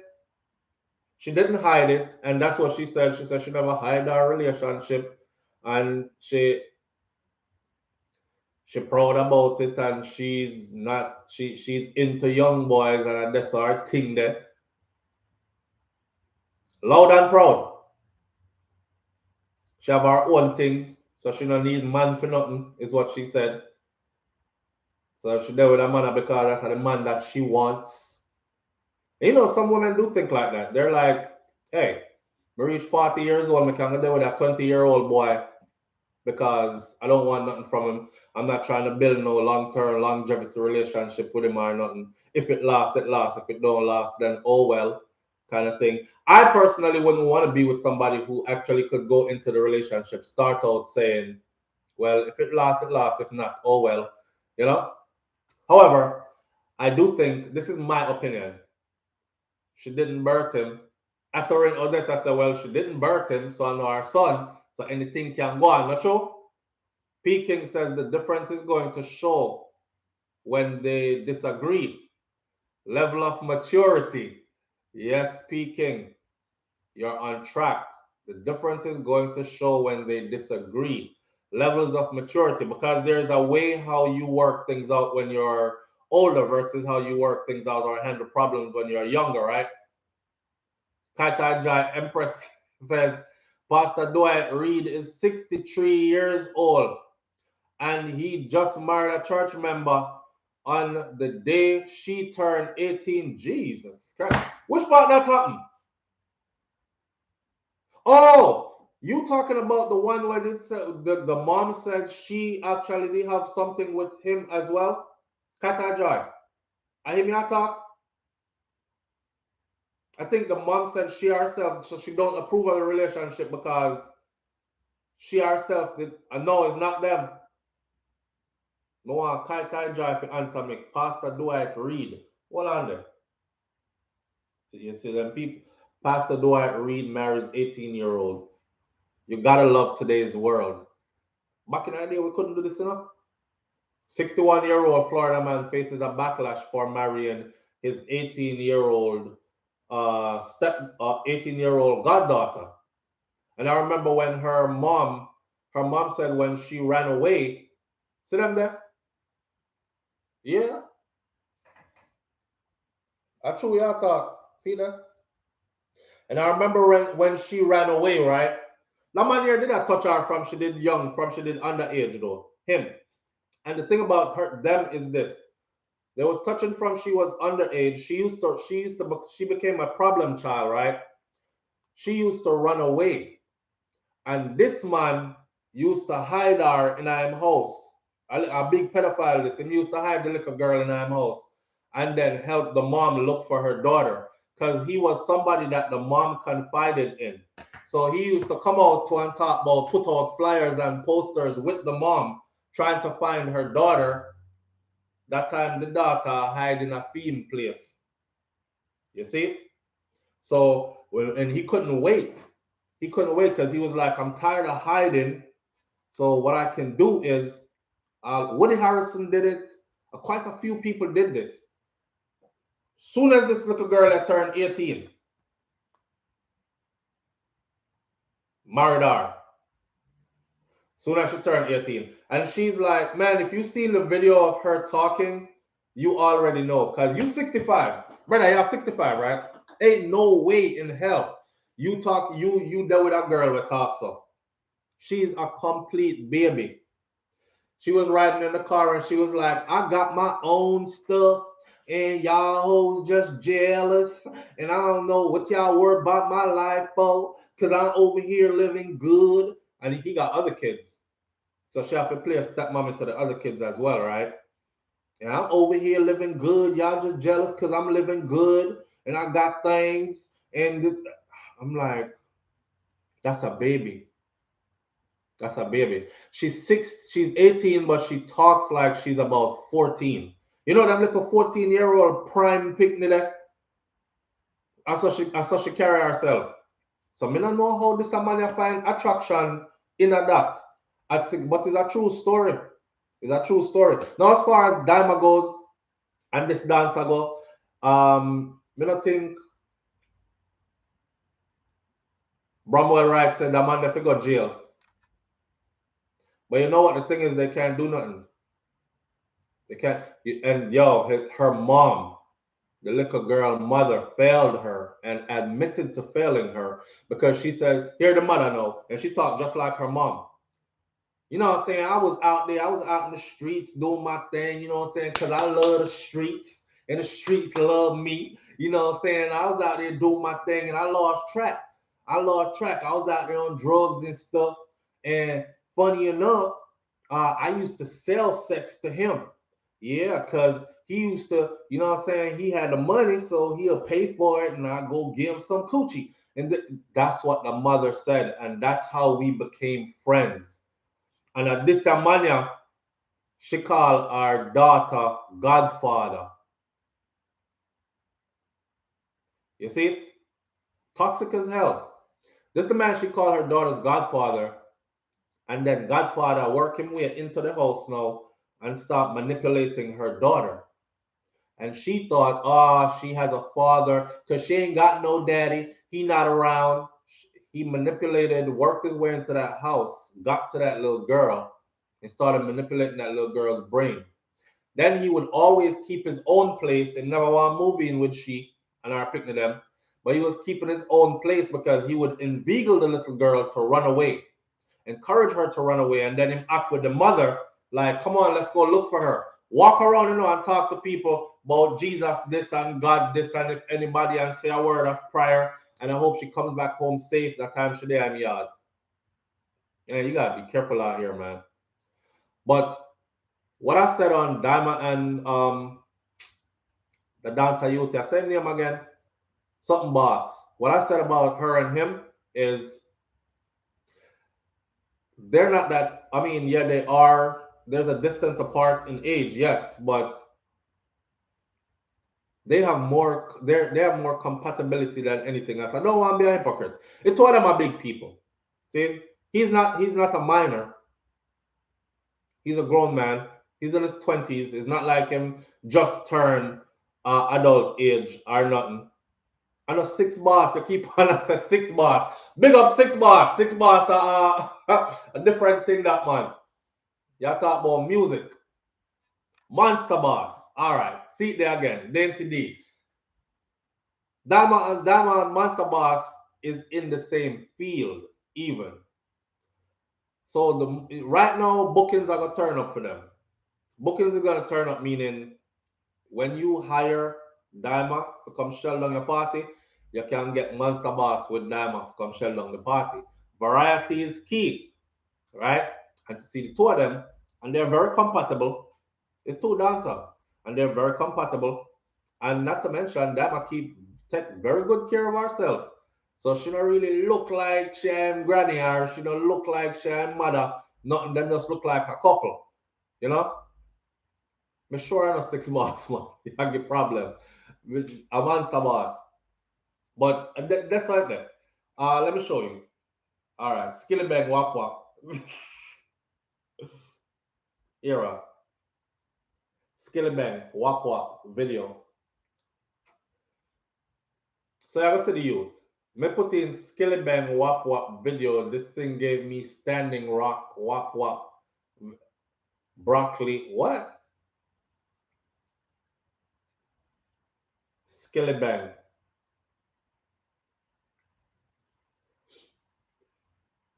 If y'all ain't seen this video yet,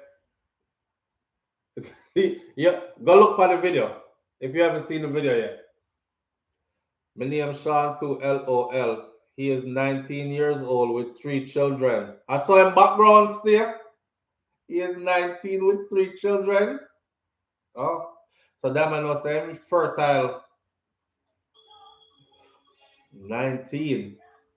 See me? All right, my boss. You're going past SouFLoTV, you know.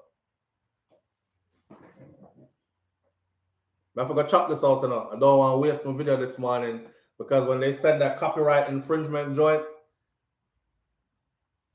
I'm trying to figure out how to do it. Watch closely. Kill the volume. See that?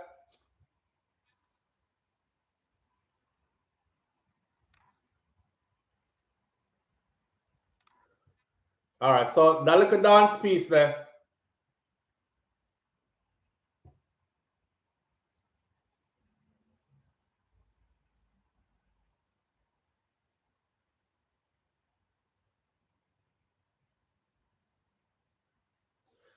It was one of them kind of video there. But I am that. I am that. So people have them say, they're saying that she's too old for him. She should have left him alone and all these things. I don't know. Spur me that. 19 with 3 kids. His fit then. She is having a wonderful time. That's what I look at. I look at the compatibility level. They exist in the same world. That is their world. I know for the world that enough. For them world that dress up, go party, shell down party. That's how they make their living. That's how they make their money. Madonna got a little young boy, and I've seen all these Jamaican women over there talking about do your thing, Madonna. And Madonna is like what? It's almost 70 years old. And the little young boy, I hear the little young boy family to know.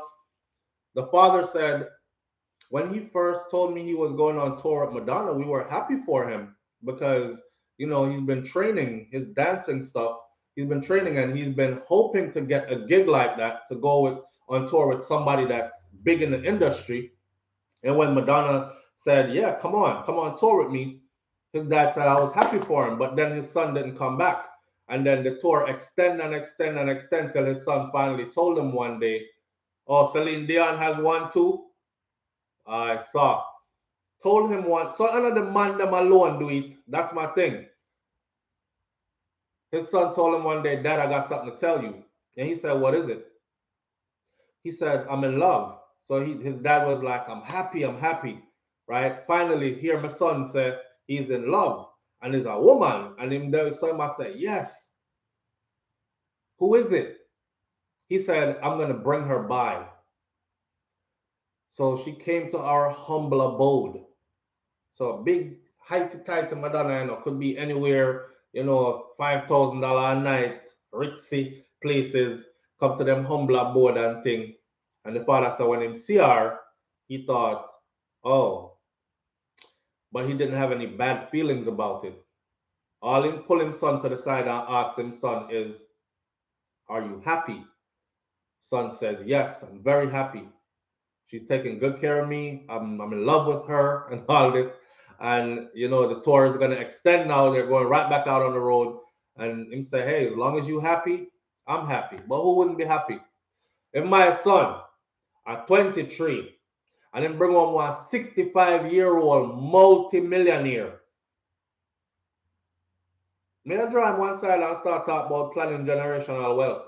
Because surely, if you suck off a 10 grand this one, a 50 grand this one, a 20 this one, she not gonna know no difference. See? But where what I want you to do is this. I want you to make sure that you put that money to good use because this might not last forever. That's all. Not true? I'm not gonna tell my son about, oh, you're nasty and you shouldn't be with her. And this is disgusting. Stop. And I disapprove. For what? He has time to figure it out. He's 20 something years old. She like almost 70, right? I think she reached 70, 70 already. How old is Madonna? 63. So she's 63 and he's 23. See? He has time. Him have time to figure it out. The older she's gonna get, he might not even be attractive anymore because there's only so much you can fake certain things before age and time make you know say you can't do that no more. No matter how you try. No, you can't do that. That position there is not for you anymore. That long ride there is not for you anymore. This and that is not for you anymore. He young as hell. He want to be up all night. You cutting out in the middle of the day without even noticing it. The help is laughing, saying your Grammy, I mean your wife, she taking her midday nap and all these things. That's natural life. You couldn't get my grandfather to sleep in the daytime for nothing. When I was growing up, my grandfather was busy. Now, oh please sit up on the veranda like this and say a couple words to you and before you know it, just a head down. See? And I'm gone. And him can't help it. And when him catch himself sometimes, him jump back up and, you know, because he's a man that was always on the go and going. So no matter how she on the go and going, my son is only 20 something years old, 23, she has 60 something. He'll figure it out. He'll figure it out. Just make sure, say, you know, squander the money. She had that short for you. Go enjoy your life, my son. And that's what I would tell him. Now, let me say this now too. I'm so biased. Because if it was my daughter, I'd be like, hell no. Matter of fact, yo, hey boy, move from around here so for me kick your foot them. 60 what? And she a what? I'm out here trying to fight this 63-year-old man. But if my daughter came with a man, say she's in her 20s and he's in his 40s, I wouldn't fight them either, right? Because I've seen those relationships work. Them have to go work out them problems. I would wonder why she went that way, but then again, I wouldn't. I would sit and have a serious talk with her. Yeah. But that's about it. Dentity says you're having problems hearing.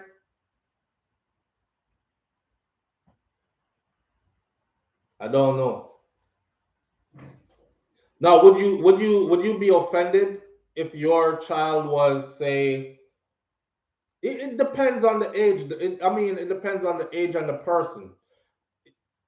Would you be offended? What would you say to your child? Say you have and would you say the same thing to your daughter as you would to your son? And let me see if I'm the only one that's biased. I mean, alone biased. Katai Joy says if you're having audio issues, go out and come back in.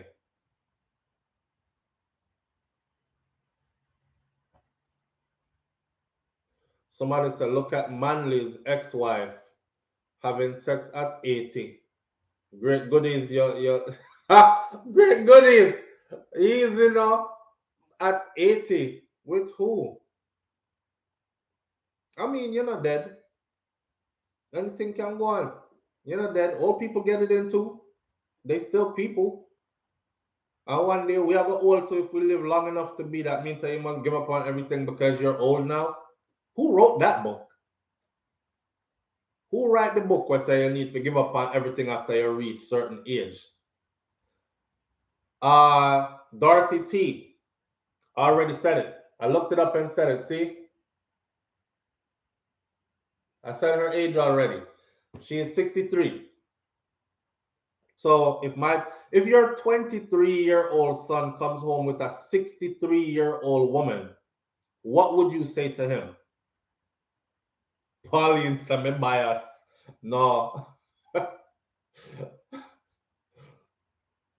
And you wouldn't say the same thing to your daughter as to your son? Wanna talk to me? Captain J says Madonna is 86. Lenti D says grandma. What would you say to your son? Come in and tell my son nothing. I'll give my bumps like this. Are rich. Remember, I know. Okay, if he pick up a 63-year-old that's in bad shape, like she already sliding out her fronts at 63, and she have to put them in a cup next to the bed at 63. And you have some people who are 63 and they're in such good shape that them can still hang with much younger crowd. But if my son bring home a 63, I look like she need him to take care of her already because me mistake her for 83, then I would have a problem. I should not have no money. I'd have a problem. I would definitely have a problem. If my daughter is 20 and she bring home one man that's older and he's broke and can't do nothing for her, I would have a problem. I have a huge problem. You know what I'm saying? It depends. It's a sticky situation. End of the day, though, grown people are grown people and they're going to make their decisions once them past the legal age. As you can see with the pastor boy, the 18-year-old girl, she couldn't wait. Soon as she reached 18, she says, yes, I do, because her mom couldn't say anything anymore. What it was is they were taking him to court, though, and husband and wife can't testify against each other. They have the right to say, we're not going to testify. I'm not going to testify against my wife. And the wife can say, I'm not going to testify against my husband. We're married legally. In that case with the 18-year-old girl, when married her, as soon as she reached 18, it was some legal charges that was coming. And he married her quickly to shut her up. So she can't go to court to testify against her husband. What Seymour Bennett said, what I say, yes, my youth, slap it up. For 63 at 23. Yes, my youth, slap it up. She'll teach him all kind of things. Just know say your son has become a man. Then TD said those are the bottom of the barrel. I would have a problem with people like them. My daughter can't come in here with no old man around here, so LOL King Biggs. Yo, 63 though versus 23. That's a stretch, my friend. I mean, some people are into older, right? Some people are into younger. But 23 to 63, there's a 40-year age difference in a man. 4 decades of age difference. Nah, I would feel some type of way. For my daughter, I would be fighting. For my son, if the money is there, I'll just try to put him onto game. Like, this is how you take care of this money, right? Because that's all that's going on right here. You know she using you, right? Yeah, and he'll be like, nah, Dad, I'm using her. Because you know when you're 23, you feel like you know everything already. So he'll definitely be like, nah, Dad, I'm using her. Nah, son, she using you. She's using you. She could get a million of you as in age group stuff. People that, you know, we're not wealthy. You see her millions. You see how she spends it on you to keep you around. She's using you. But what I want you to do is I want you to take some of that money. I want you to set up some accounts for yourself. I want you to start thinking about different businesses that you can open in different ways that you can invest your money so your money keeps on turning for you. Anything can happen between you and her at this point. And then ask him if you plan on being with her when she hits 80, because you know you'll be 40 something years old. She's going to need help. Well, she got millions of dollars, but she's going to want you around. For all the things she did for you, she's going to want you around. So are you prepared for that? I'm not seeing that far. I'm just having fun. Or, yeah, I'm in love. I'll be there. But no, my daughter though. And I know it's hypocritical, but that's how it would be for me. All pum pum. Min- the man said, Captain J said, all pum pum. Me know about that. Me know about that, or me not know about that. Then D, why you said they the bottom of the barrel?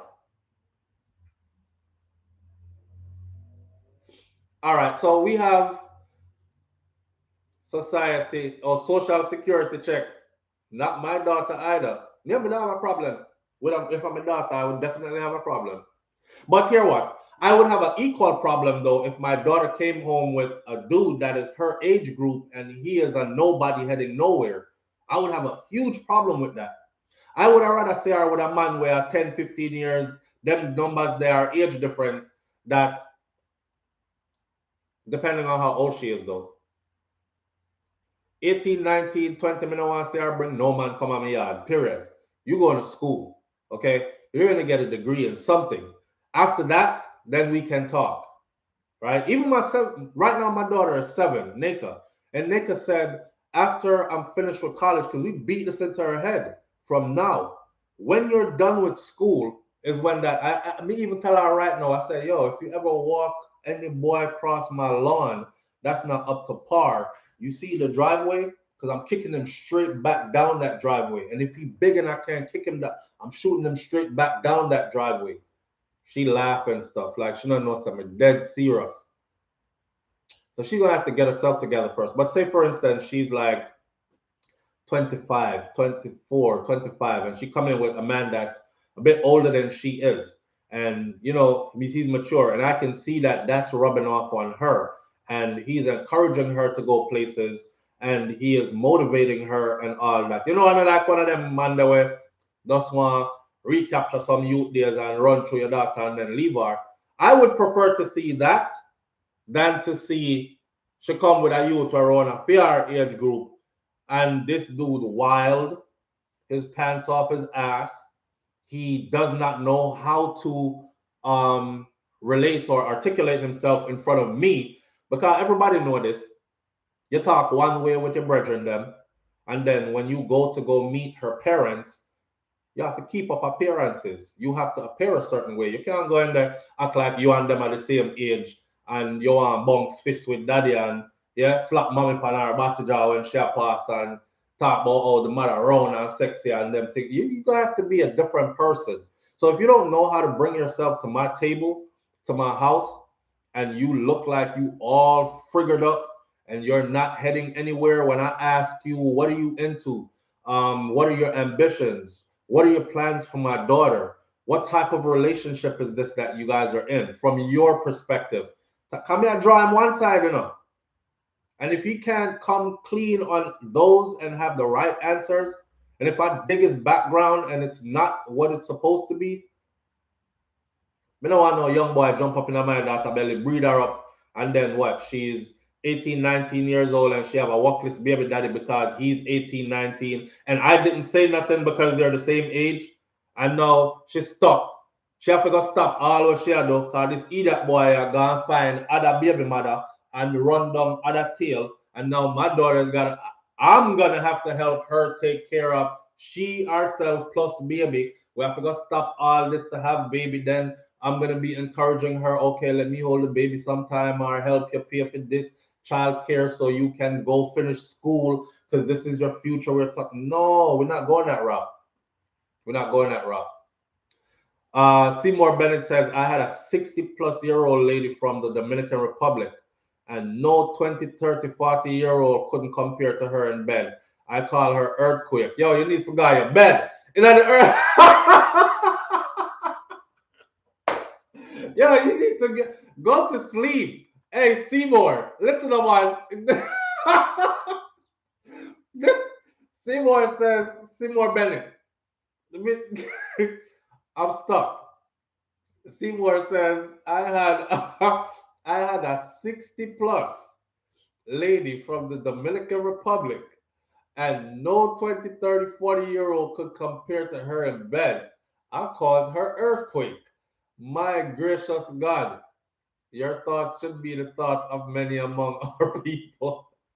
Fallon Carrington, yeah, we got to be logical, man, and we have to be honest. You know what I'm saying? It's like those people who, the farmer, the farmer that sent the girl to law school, but she like, oh, I've always wanted men who dress clean in suits and carry their attaché case and you drive a certain car and of a certain profession. She never want no dirty farmer because she didn't feel comfortable bringing a dirty farmer home to her family to say, and her dad and her mom is gonna say, okay, so what does he do for a living? And you said farming.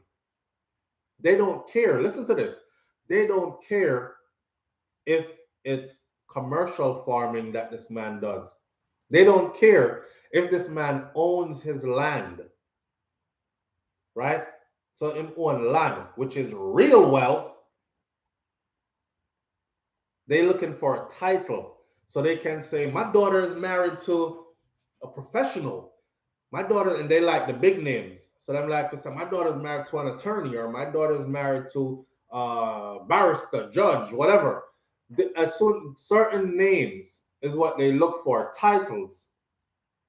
When a lot of those people are like struggling financially, money don't necessarily come with their title that they have.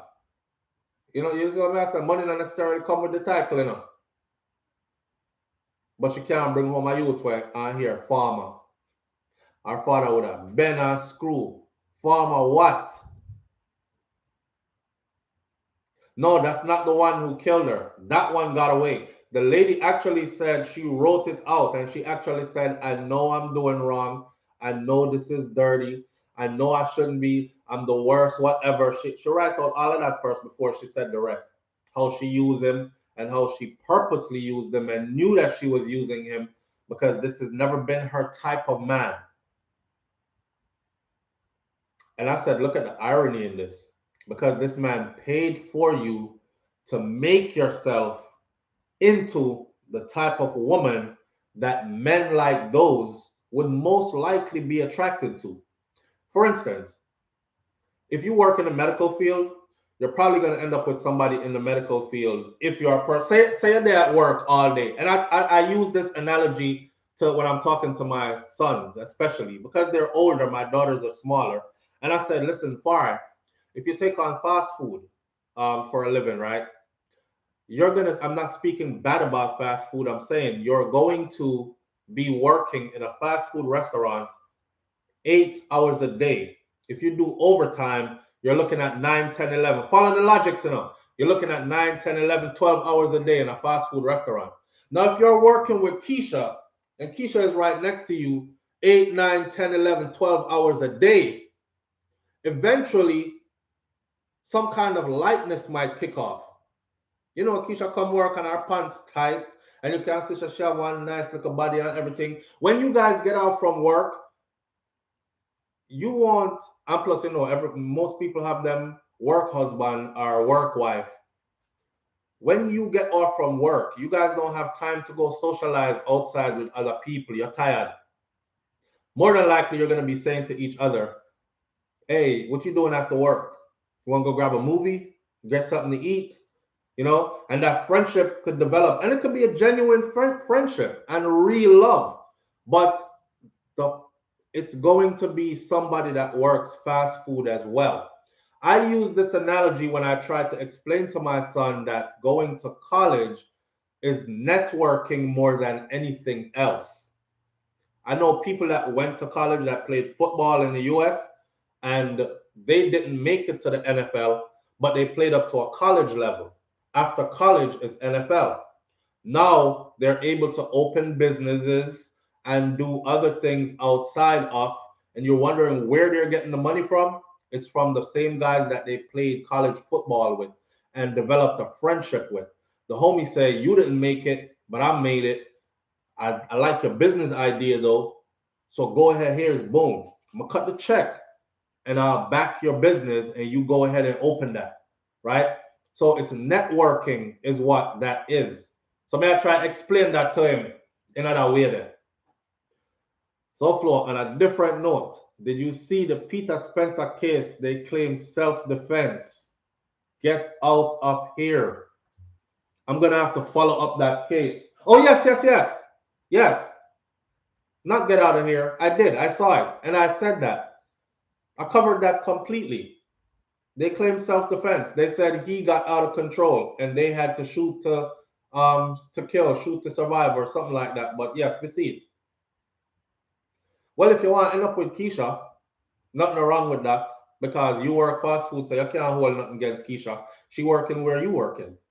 But I'm saying, if you go to college and you get a 4-year degree in whatever your field is, and you get out, and say, for instance, you become a school teacher, you spend long hours at the school and doing schoolwork, you're going to need somebody around you who complements and relates to what you do. So this, another teacher, right? And these kind of things. And more than likely, it's along those lines. So college is all about networking and finding somebody compatible along the way, I guess. Oh, they cleared the people in this Peter Spencer case yesterday. Damn. For those of y'all who don't know what Peter Spencer case is about, I know most of you do, but we like to bring everybody along on the journey. For those of you who don't know what it's about, it's a youth from Spanish Town, Jamaica, that came to the United States of America and went up in Pennsylvania woods, went hunting with, he was the only fly in the buttermilk. Other words, he was the only black person there. Eat Good TV, big up yourself. Thank you for being here. I see somebody mentioned Eat Good TV, Pauline Graham just now. No, babe. She named the call and said she want to extend the car. All right, so man, I don't know why he did that. I don't know why he did that, but I didn't expect anything else to come out of it. I knew that's what was going to happen. I've heard that. I've actually spoken to one young lady who said that she dated the sheriff's son for that area where Peter got killed. And they made her life a living hell after that. I don't know if she's in this chat right now, so I don't want to twist up what she told me. But basically, she said they made her life a living hell after that. She would be driving around town and she would get pulled over and she would get ticketed for things that she knew wasn't real and all that. At one point, she thought her life was in danger. So I said, why did you stay there then? Why don't you move to another state or whatever? Were they white? She said, yes. I said, are you black? She said, yes. All right. They were never forthcoming to the Spencer family. Half of the time, they didn't know what was going on in Peter's case. They didn't want to speak to them. And then they gave them bits and pieces of information here and there. So we already knew that that was going to happen, right? Babe, I think if we go at gym still enough. When? When we come off? Okay. All right. But yeah, condolences to Peter family, man. And there's no justice served there, but we expected that. Yes, Fallon Carrington, the fly in the milk. He was the only fly in the buttermilk. And they lured him in by telling him about they're going hunting in the woods up in Woy Woy and wanted him to come along. And he went. The whole story was just baffling because when I covered it, his girlfriend said on her way to drop him off there, up to like minutes before she dropped him off, he said, "Babe, come pick me back up at certain time, right? Yeah, drop off your honey. You know, you're not gonna talk. So when you come back home, what time you want me to pick you up? All right, because it's the only vehicle they have, right? So okay, he's coming. You're coming to pick me back up at this time, whatever. All right." She said as soon as she drove away, she got a text message that says he's spending the night. And I thought, red flag. First red flag. Most women I know, she said she started calling his phone because we just talked about me coming to pick you back up. So why am I getting you spending the night as soon as I drove away? She tried calling his phone. The phone is not being answered. It's going to voicemail. Most women when me know, she would have do a U-turn. She would have went back up there. She would have knocked down door or ring off doorbell. Peter here? Yeah, I just dropped him off. Can you tell him come off real quick? Let me talk to him real quick. What do you mean by spend night? You just told me come pick you up back, sir. She didn't do that. She just kept driving. His parents was calling him, and he never lets his parents' calls go and answered his mom, and wasn't getting any calls, any answer. He was the prey. They were having a hunting party, and he was the prey. They hunted him, man.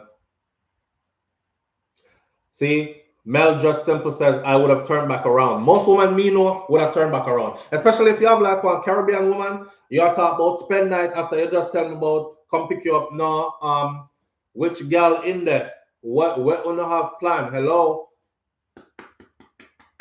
Yes, Peter in here. Maybe looking over your shoulder like this.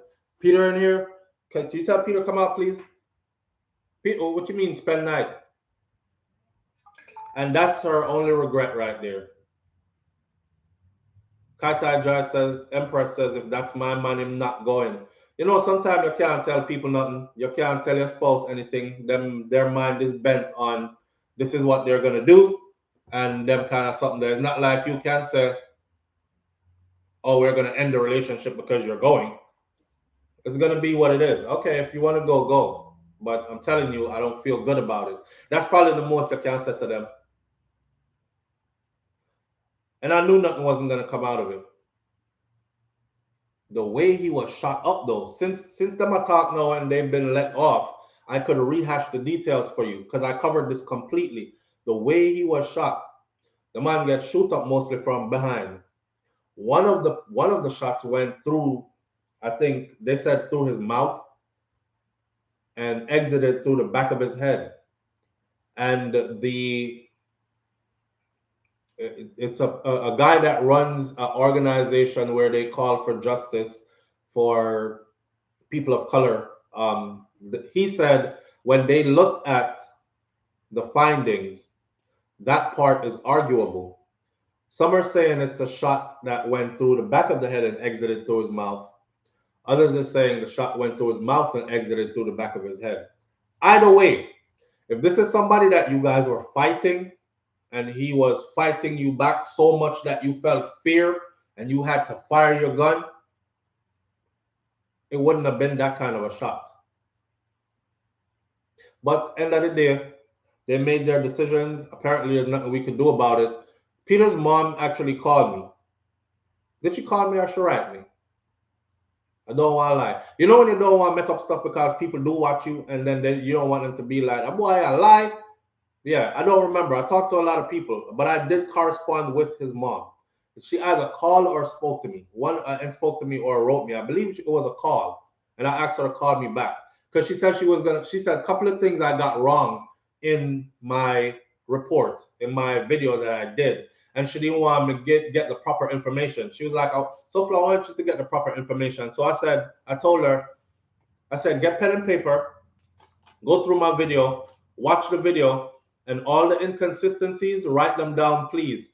And then when you call me back, give them to me so I can do an update video and clear up all that and say what you told me. But I never got a call back from her. So I don't know what it's going to be at this point for them, but it's sad. Sad as hell. They hunted him. They hunted him. Good morning, live on the air with SouFLo. Good morning, SouFLo. Oh, that plate of food looks so good. Just one thing I have to say. It's just because of Jamaican, that's why nothing is coming out of it. You think it's just because it's a Jamaican why nothing is coming out of it? Yeah. Or not because he's black why nothing is coming out of it? Because it's a Jamaican.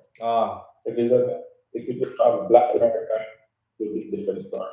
If it was a black American, it would be a different story. Yeah, no need to start that.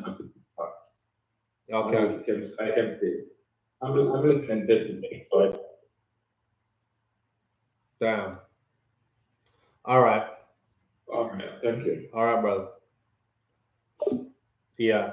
I kind of agree because there were no big marches for Peter. There was no what group name again? They disappeared. What's the group called?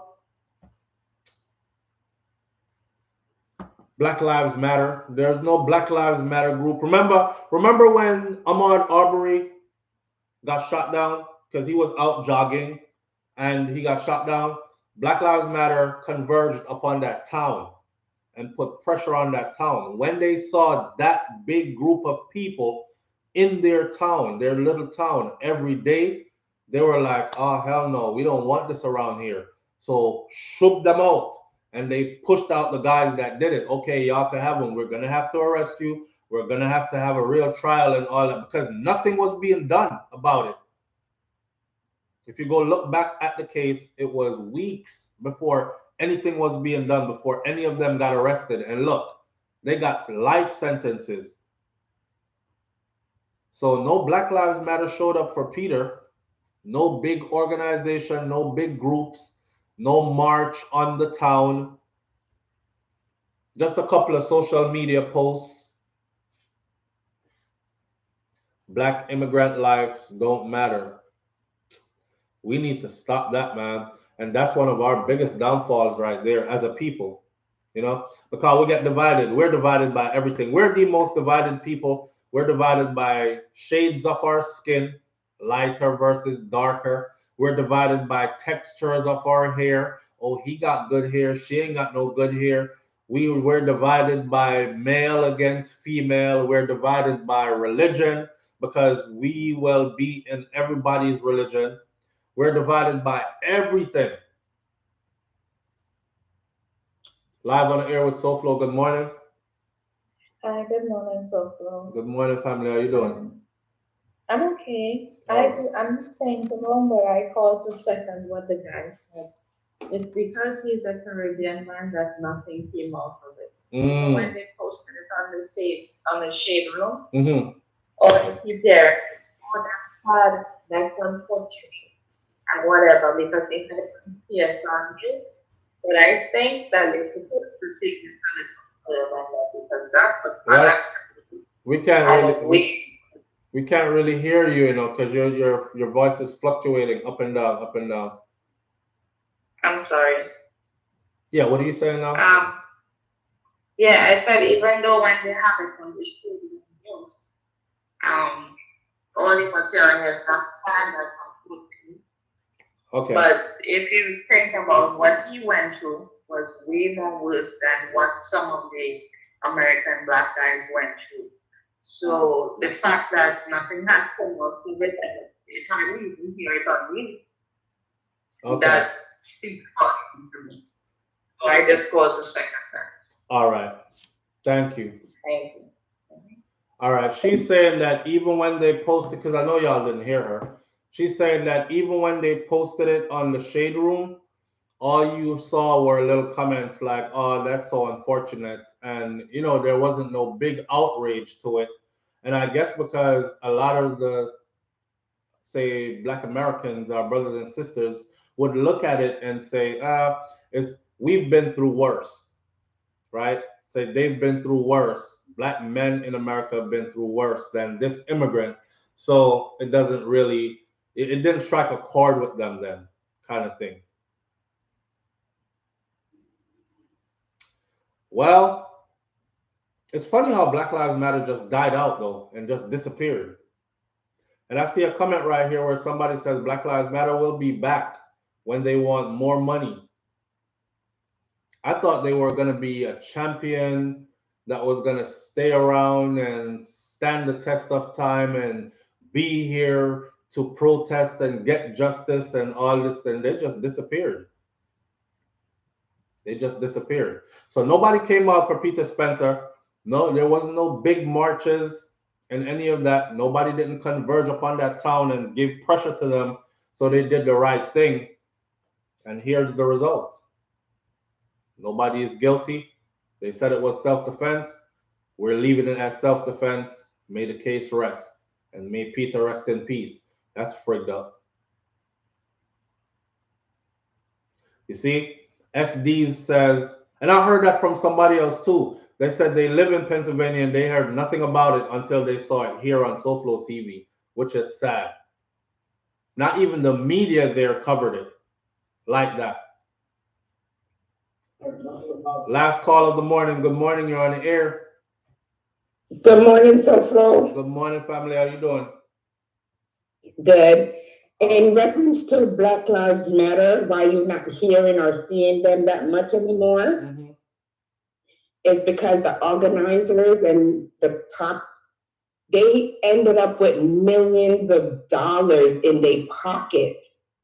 And the victims' parents are still struggling. Tamir Rice's mom came out and spoke out about it. They pocketed a lot of the donations that they got, and the victims got nothing. Really? Yep. Just a few months ago, Tamir Rice's mom, that's the 12-year-old in Chicago, I believe, or yeah. But okay. She spoke out about it, how she is still struggling and how many other victims are still struggling, didn't even see a dime from these organizations. But you know what? You notice nobody will go to jail for that. And you know why? Nobody will go it's this charitable, because whatever they call it, yeah, the non-taxable. And that's not what, so Black Lives Matter was never a charitable organization. So whatever monies they raised, there was no part in there was no part that said that they would donate money to victims. Right. You know what I'm saying? And they kept it. Right. They kept it. They bought properties. They bought luxury vehicles. They spent on people's money.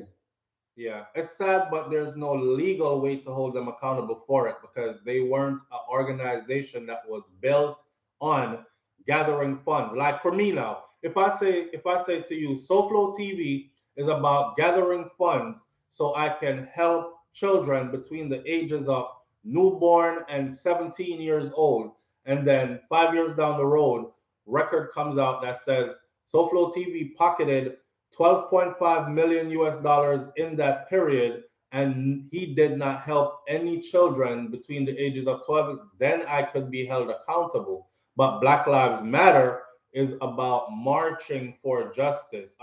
There's nothing that said that they would give victims financial help, and that's where they could get away with that.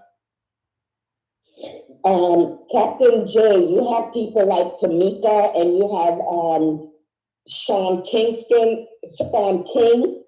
different organizations within the Black Lives Matter, and all those, they came out big. Don't say they're not run by Black Americans. They are. You maybe have segments that are not, that are popping up, but for the most part, it's Black folks, it's us. They had a couple of white people in there, but for the most part, it was Black people that ran it, right? Facts. Yeah. And because I heard somebody saying, and I see a comment right here also that says, somebody said to me one time, SouFlo, Black Lives Matter is run by a white man. It's a white man's business, and they will never really be for Black people's cause. And I was like, nah, I did some research and I saw that it's a lot of Black folks involved. Right, in positions of power. And in reference to the young man, you are not SouFlo. We came up, when I listen to you, I always consider myself the female SouFlo when you talk about your experience in South Florida. Right. So, you know, as Caribbean, they don't care. Our Black is different. Yeah, it is. And they cuss me out. Our Black is different. They cuss me out when I say it. I was just telling a friend that, yo, it's tax season. When I was in high school in the 80s, I used to get oh, look at her. Her mama and her daddy got 2-3 jobs, and my mama trying to get a job, and she can't find one, only because mama won a job for 4 months so she could claim tax the next year. Yeah. I remember all that. So our Black is different. Yeah, definitely. And that's sad, but it is what it is. It is. I did a video actually on SouFLoTV, and the video is called, because I have so many videos now, there's over 3,000 videos on the channel now. But if you can go to YouTube and look up African Americans versus Afro Jamaicans or Afro Caribbean, I watched it. SouFLoTV. And I agree with 110%. And I went through it. I had to be a fighter, and I wasn't raised as a fighter. And when I'm telling you, can't nobody jump me. Right. Because I had to learn and will. I went to Dillard High School in Fort Lauderdale. You went to Dillard? And I'm telling you, when it came to summertime, we're going on vacation, they used to call it the last day of school, Jump the Islanders. So it didn't matter what island you're from. The Haitians got it the worst after us Jamaicans went through it. Yeah, true. And sometimes they used to call you Haitian just so they could punch you in your jaw. Exactly, just so they could punch you. Yeah. You know, I was shocked. When I said I went to school for years with a lot of Black that I thought was Black American, it wasn't until the 90s when reggae got popular. You see somebody coming out, oh, my mama from Jamaica. I was like, what? This whole time, you calling this boy a Haitian body odor, HBO, this, that, and the third degree, and you Jamaican, but they hide you. Yeah. Facts. So I know our Black is just way different from theirs, so they don't care like we would care. Facts. And we care about all people. We from the Caribbean, we identify that we are culturally bound. You know, and we are proud, but them, you know, they just different. I'm sorry, and I'm married to one, so I'm gonna clean up after you're done talking. All right. I'm done. All right. Big up yourself and thanks. I appreciate you. All right. So let me clean this up. She said she was for her was in the 80s, right? Okay, so for me, it was in the 90s, and it was the same thing that was going on anyways. I went to North Miami, junior high, North Miami, middle school, all that. I was in Miami, North Miami. It was really bad back then for Jamaicans and Haitians. Sometimes we would say it was really bad for the Haitians because they would go around looking for Haitians to punch in the face, and they would just punch you in the face even though you're a Jamaican. And sometimes I would see my Jamaicans take the punch and be like, and there'd be, you know, a saying would come with the punch, like, you fucking Haitian, and they'll punch you in school. And you would hear somebody scream out, I'm not even Haitian. And they're like, y'all the same shit anyways, like that, right? So it was rough back then. Now, to my African American brothers and sisters, when you hear this, because the video that I did on this, that video has like 100 and something thousand views on it, and a whole lot of hate. That was my last call for the morning, and I'm not accepting any more calls. I'm closing the video out now. There's a whole lot of hate in the comment section when all this is those of us who went through it are speaking about our experiences. You can't fault somebody for what they went through and are now able to relive and verbalize, speak about, right? I don't hold it against anybody as far as I don't generalize, right? I don't generalize and say all Black Americans were like that. I don't generalize and say that's how they are today, anyways. That is why when the brother called earlier and said it's because he's Jamaican, I said, you sure it's not because he's Black? Because I still want to see us as the same people, right? But honestly, let's be for real. There's a division there within there. Our cultural lines are drawn. There is division there, and no matter how we try to paint it to look nice and pretty it up and hold hands with who wants to hold hands and kumbaya for each other, it is there. The experience is there. The memories are there. The reality of what takes place today is still there. And if she can say that was her time in the 80s and I can say it's my time in the 90s, I guarantee you there are those who have their stories after us that went through the same school, Dillard, North Miami, Miami Beach, all those schools that can tell the same stories another generation after. So it's there. And, denying that it happened or still happening or denying that there is this division, it's not going to make it go away. And it's not going to make things better for us as a people, anyways. I had never seen a police officer say, when they pull their gun to shoot, I never seen them stop and say, hold up, before I squeeze this trigger, you Haitian or you Black American? What's your background? You Jamaican or you African American, as in born in the United States? I've never seen that, right? I always see, oh, Black man got shot because whatever the case is that went on there.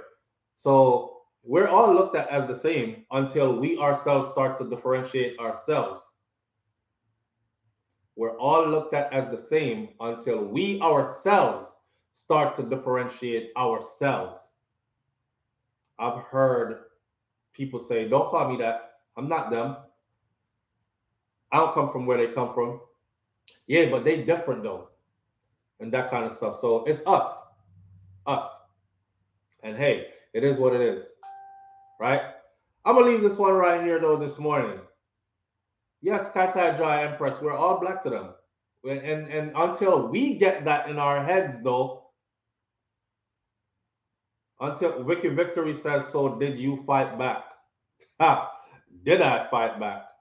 I learned how to fight. I also learned that most Jamaicans can't fight. Fist fights. They'll throw a bottle, they'll throw rocks, they'll cut you with a knife, stab you, something, shoot you. But when it comes to fist fighting, they can't fist fight. We used to what's called slap boxing, and that's how we learned how to fight, by slap boxing, because you slap box with a friend and you accidentally slap that friend too hard, it turned into a fist fight right away. And then we would take them same skills and transfer that over into fighting with a stranger. So you learn how to get hands and you learn how to develop your hand skills. But we did everything else as well. I used to go to school with a knife on me. The blade was like this long. And from a young age, I always told myself, and I didn't care how I brought the knife with me. I was creative in finding ways. Like I would find a string, a cord that couldn't break, which I learned later in the military. It was a 550 cord. And I used to like tie the handle, wrap my knife in newspaper, tie the handle, wrap my newspaper in tape so the knife don't bust through the thing, and drop it down in my pants and tie the 550 cord through the tape and the newspaper and tie it to a belt loop, right? So it's dangling inside of my pants somewhere, my blade like this long. And I always told myself that anybody who try to do nothing to me, I'm gonna now run this knife. You know that now you're not 8 years old, 9 years old, coming to school with this, and you're thinking that your parents don't know all this. We just had to survive. I'll give you a joke. I'm in North Miami, junior high at the time, so I must have been about 11, probably about 11, 12, because I went 2 years ahead in school. So I have the knife, right? I don't know what made me do this morning. I took out the knife and I'm stabbing the knife on the wall like this. I must have been going through something, man. But I'm stabbing the knife on the wall like this in the corner, and next thing I heard, whoop whoop. You know how the police cars do the that whoop whoop before they let the siren go. Woo! And I turned around like this and I seen a police car and I did like this. Threw the knife and kept stabbing the wall like this with nothing in my hand. So a police officer came over and he was like, I saw when you threw that. Grabbed me up. He didn't tell me to handcuff up or anything. He just grabbed me up and brought me inside the school, picked up the knife, had the knife in his other hand, brought me over to the knife, picked the knife up, brought me up, brought me inside the school, sat me down in the principal's office. He said, I got this off this student right here. Gave it to the principal. The principal said, you're going to have to call your mom. I wasn't afraid of them. I was afraid of my mother. You have a Jamaican mom and you do some stupid stuff like that, you're more afraid of your mom. I'm begging these people to go lock me up somewhere because I prefer for them to lock me up somewhere than for my mother to come pick me up or for me to call her while she's at work because I'm out here getting in trouble. So the principal gave me the phone and he said, you know your mom's, where's your mom? I said, she's at work. He said, do you know your mom's work number? I said, yes, sir. He said, yeah, manners now enough. You just got caught doing something stupid, but all your manners kicks in now. So it's yes, ma'am, no, ma'am, yes, sir. Thank you. You're welcome. I appreciate that you're taught good now. Because I'm thinking that talking to them good like this will help them to not call my mom. He gives me the phone. Not them your phone, yeah. Him give me the phone with the long card, the old phone. Him say, call your mother. I pick up the phone. I dialed random numbers. You hear the phone loud as hell. Boom, boop, boop. If you are, so I hang up the phone and I said, nobody is there right now. He said, young man, I'm going to tell you one more time. Call your mom. You did not call your mom just now. So give me the phone again for call my mother. Pick up the phone. I did the same thing again. Call another number because I decided I'm not calling my mom because my mom is going to kill me. Dial another number again. And I kept dialing numbers and he kept saying, young man, I'm going to get, he gave me the phone like 3, 4, 5, 6 times. I don't remember how many times. And I never called my mom. Never called my mom. He eventually ended up getting in touch with my mom. And I could hear from on him on the phone, I could hear my mom. And I was like, Jesus Christ. And the kid gonna drop me off down at child services. Like, y'all can't take me to like HRS, they used to call it in Miami. Y'all could take me to HRS. Y'all could take me to where the kids, you know, like bad kids where you put them when you, and the man said, you're a good child. You didn't really do anything, but I don't want you to get into more trouble. I said, no, I'm a bad child. You could take me and drop me off at Child Protective Services or anywhere. The police could arrest me. The police could keep me. If the police could arrest me, the police could keep me. He's like, no, your mom's coming to pick you up. Why? But yeah, we did fight. And we had to learn how to fight. And sometimes you had to run. And sometimes you had to stand and fight. And that's just how it was for us. I tell you right now that who gave me hell was people that look just like me. Those are the ones that gave me hell. The go back on the banana boat, the porch monkey, all the names that you could think of. It all came from those who look like me. I never, ever had one white or Hispanic or Asian person call me out of or any derogatory names. It was always from the people that look like me, but I assumed were born here. That was our fight all throughout those years in school. See, it was known to us, and don't hang with them. They're not loyal. They're not, you know, the older ones would put things in your head like they're not loyal, they're this, they're that, they're that. Stay away from them, stay in your little groups. Well, I'll tell you what, the first time you get punched in your jaw and you get called a Haitian and you're not, it registers. It registers. And then it's your reality. And you can imagine, right? This ain't your country and your accent is thick.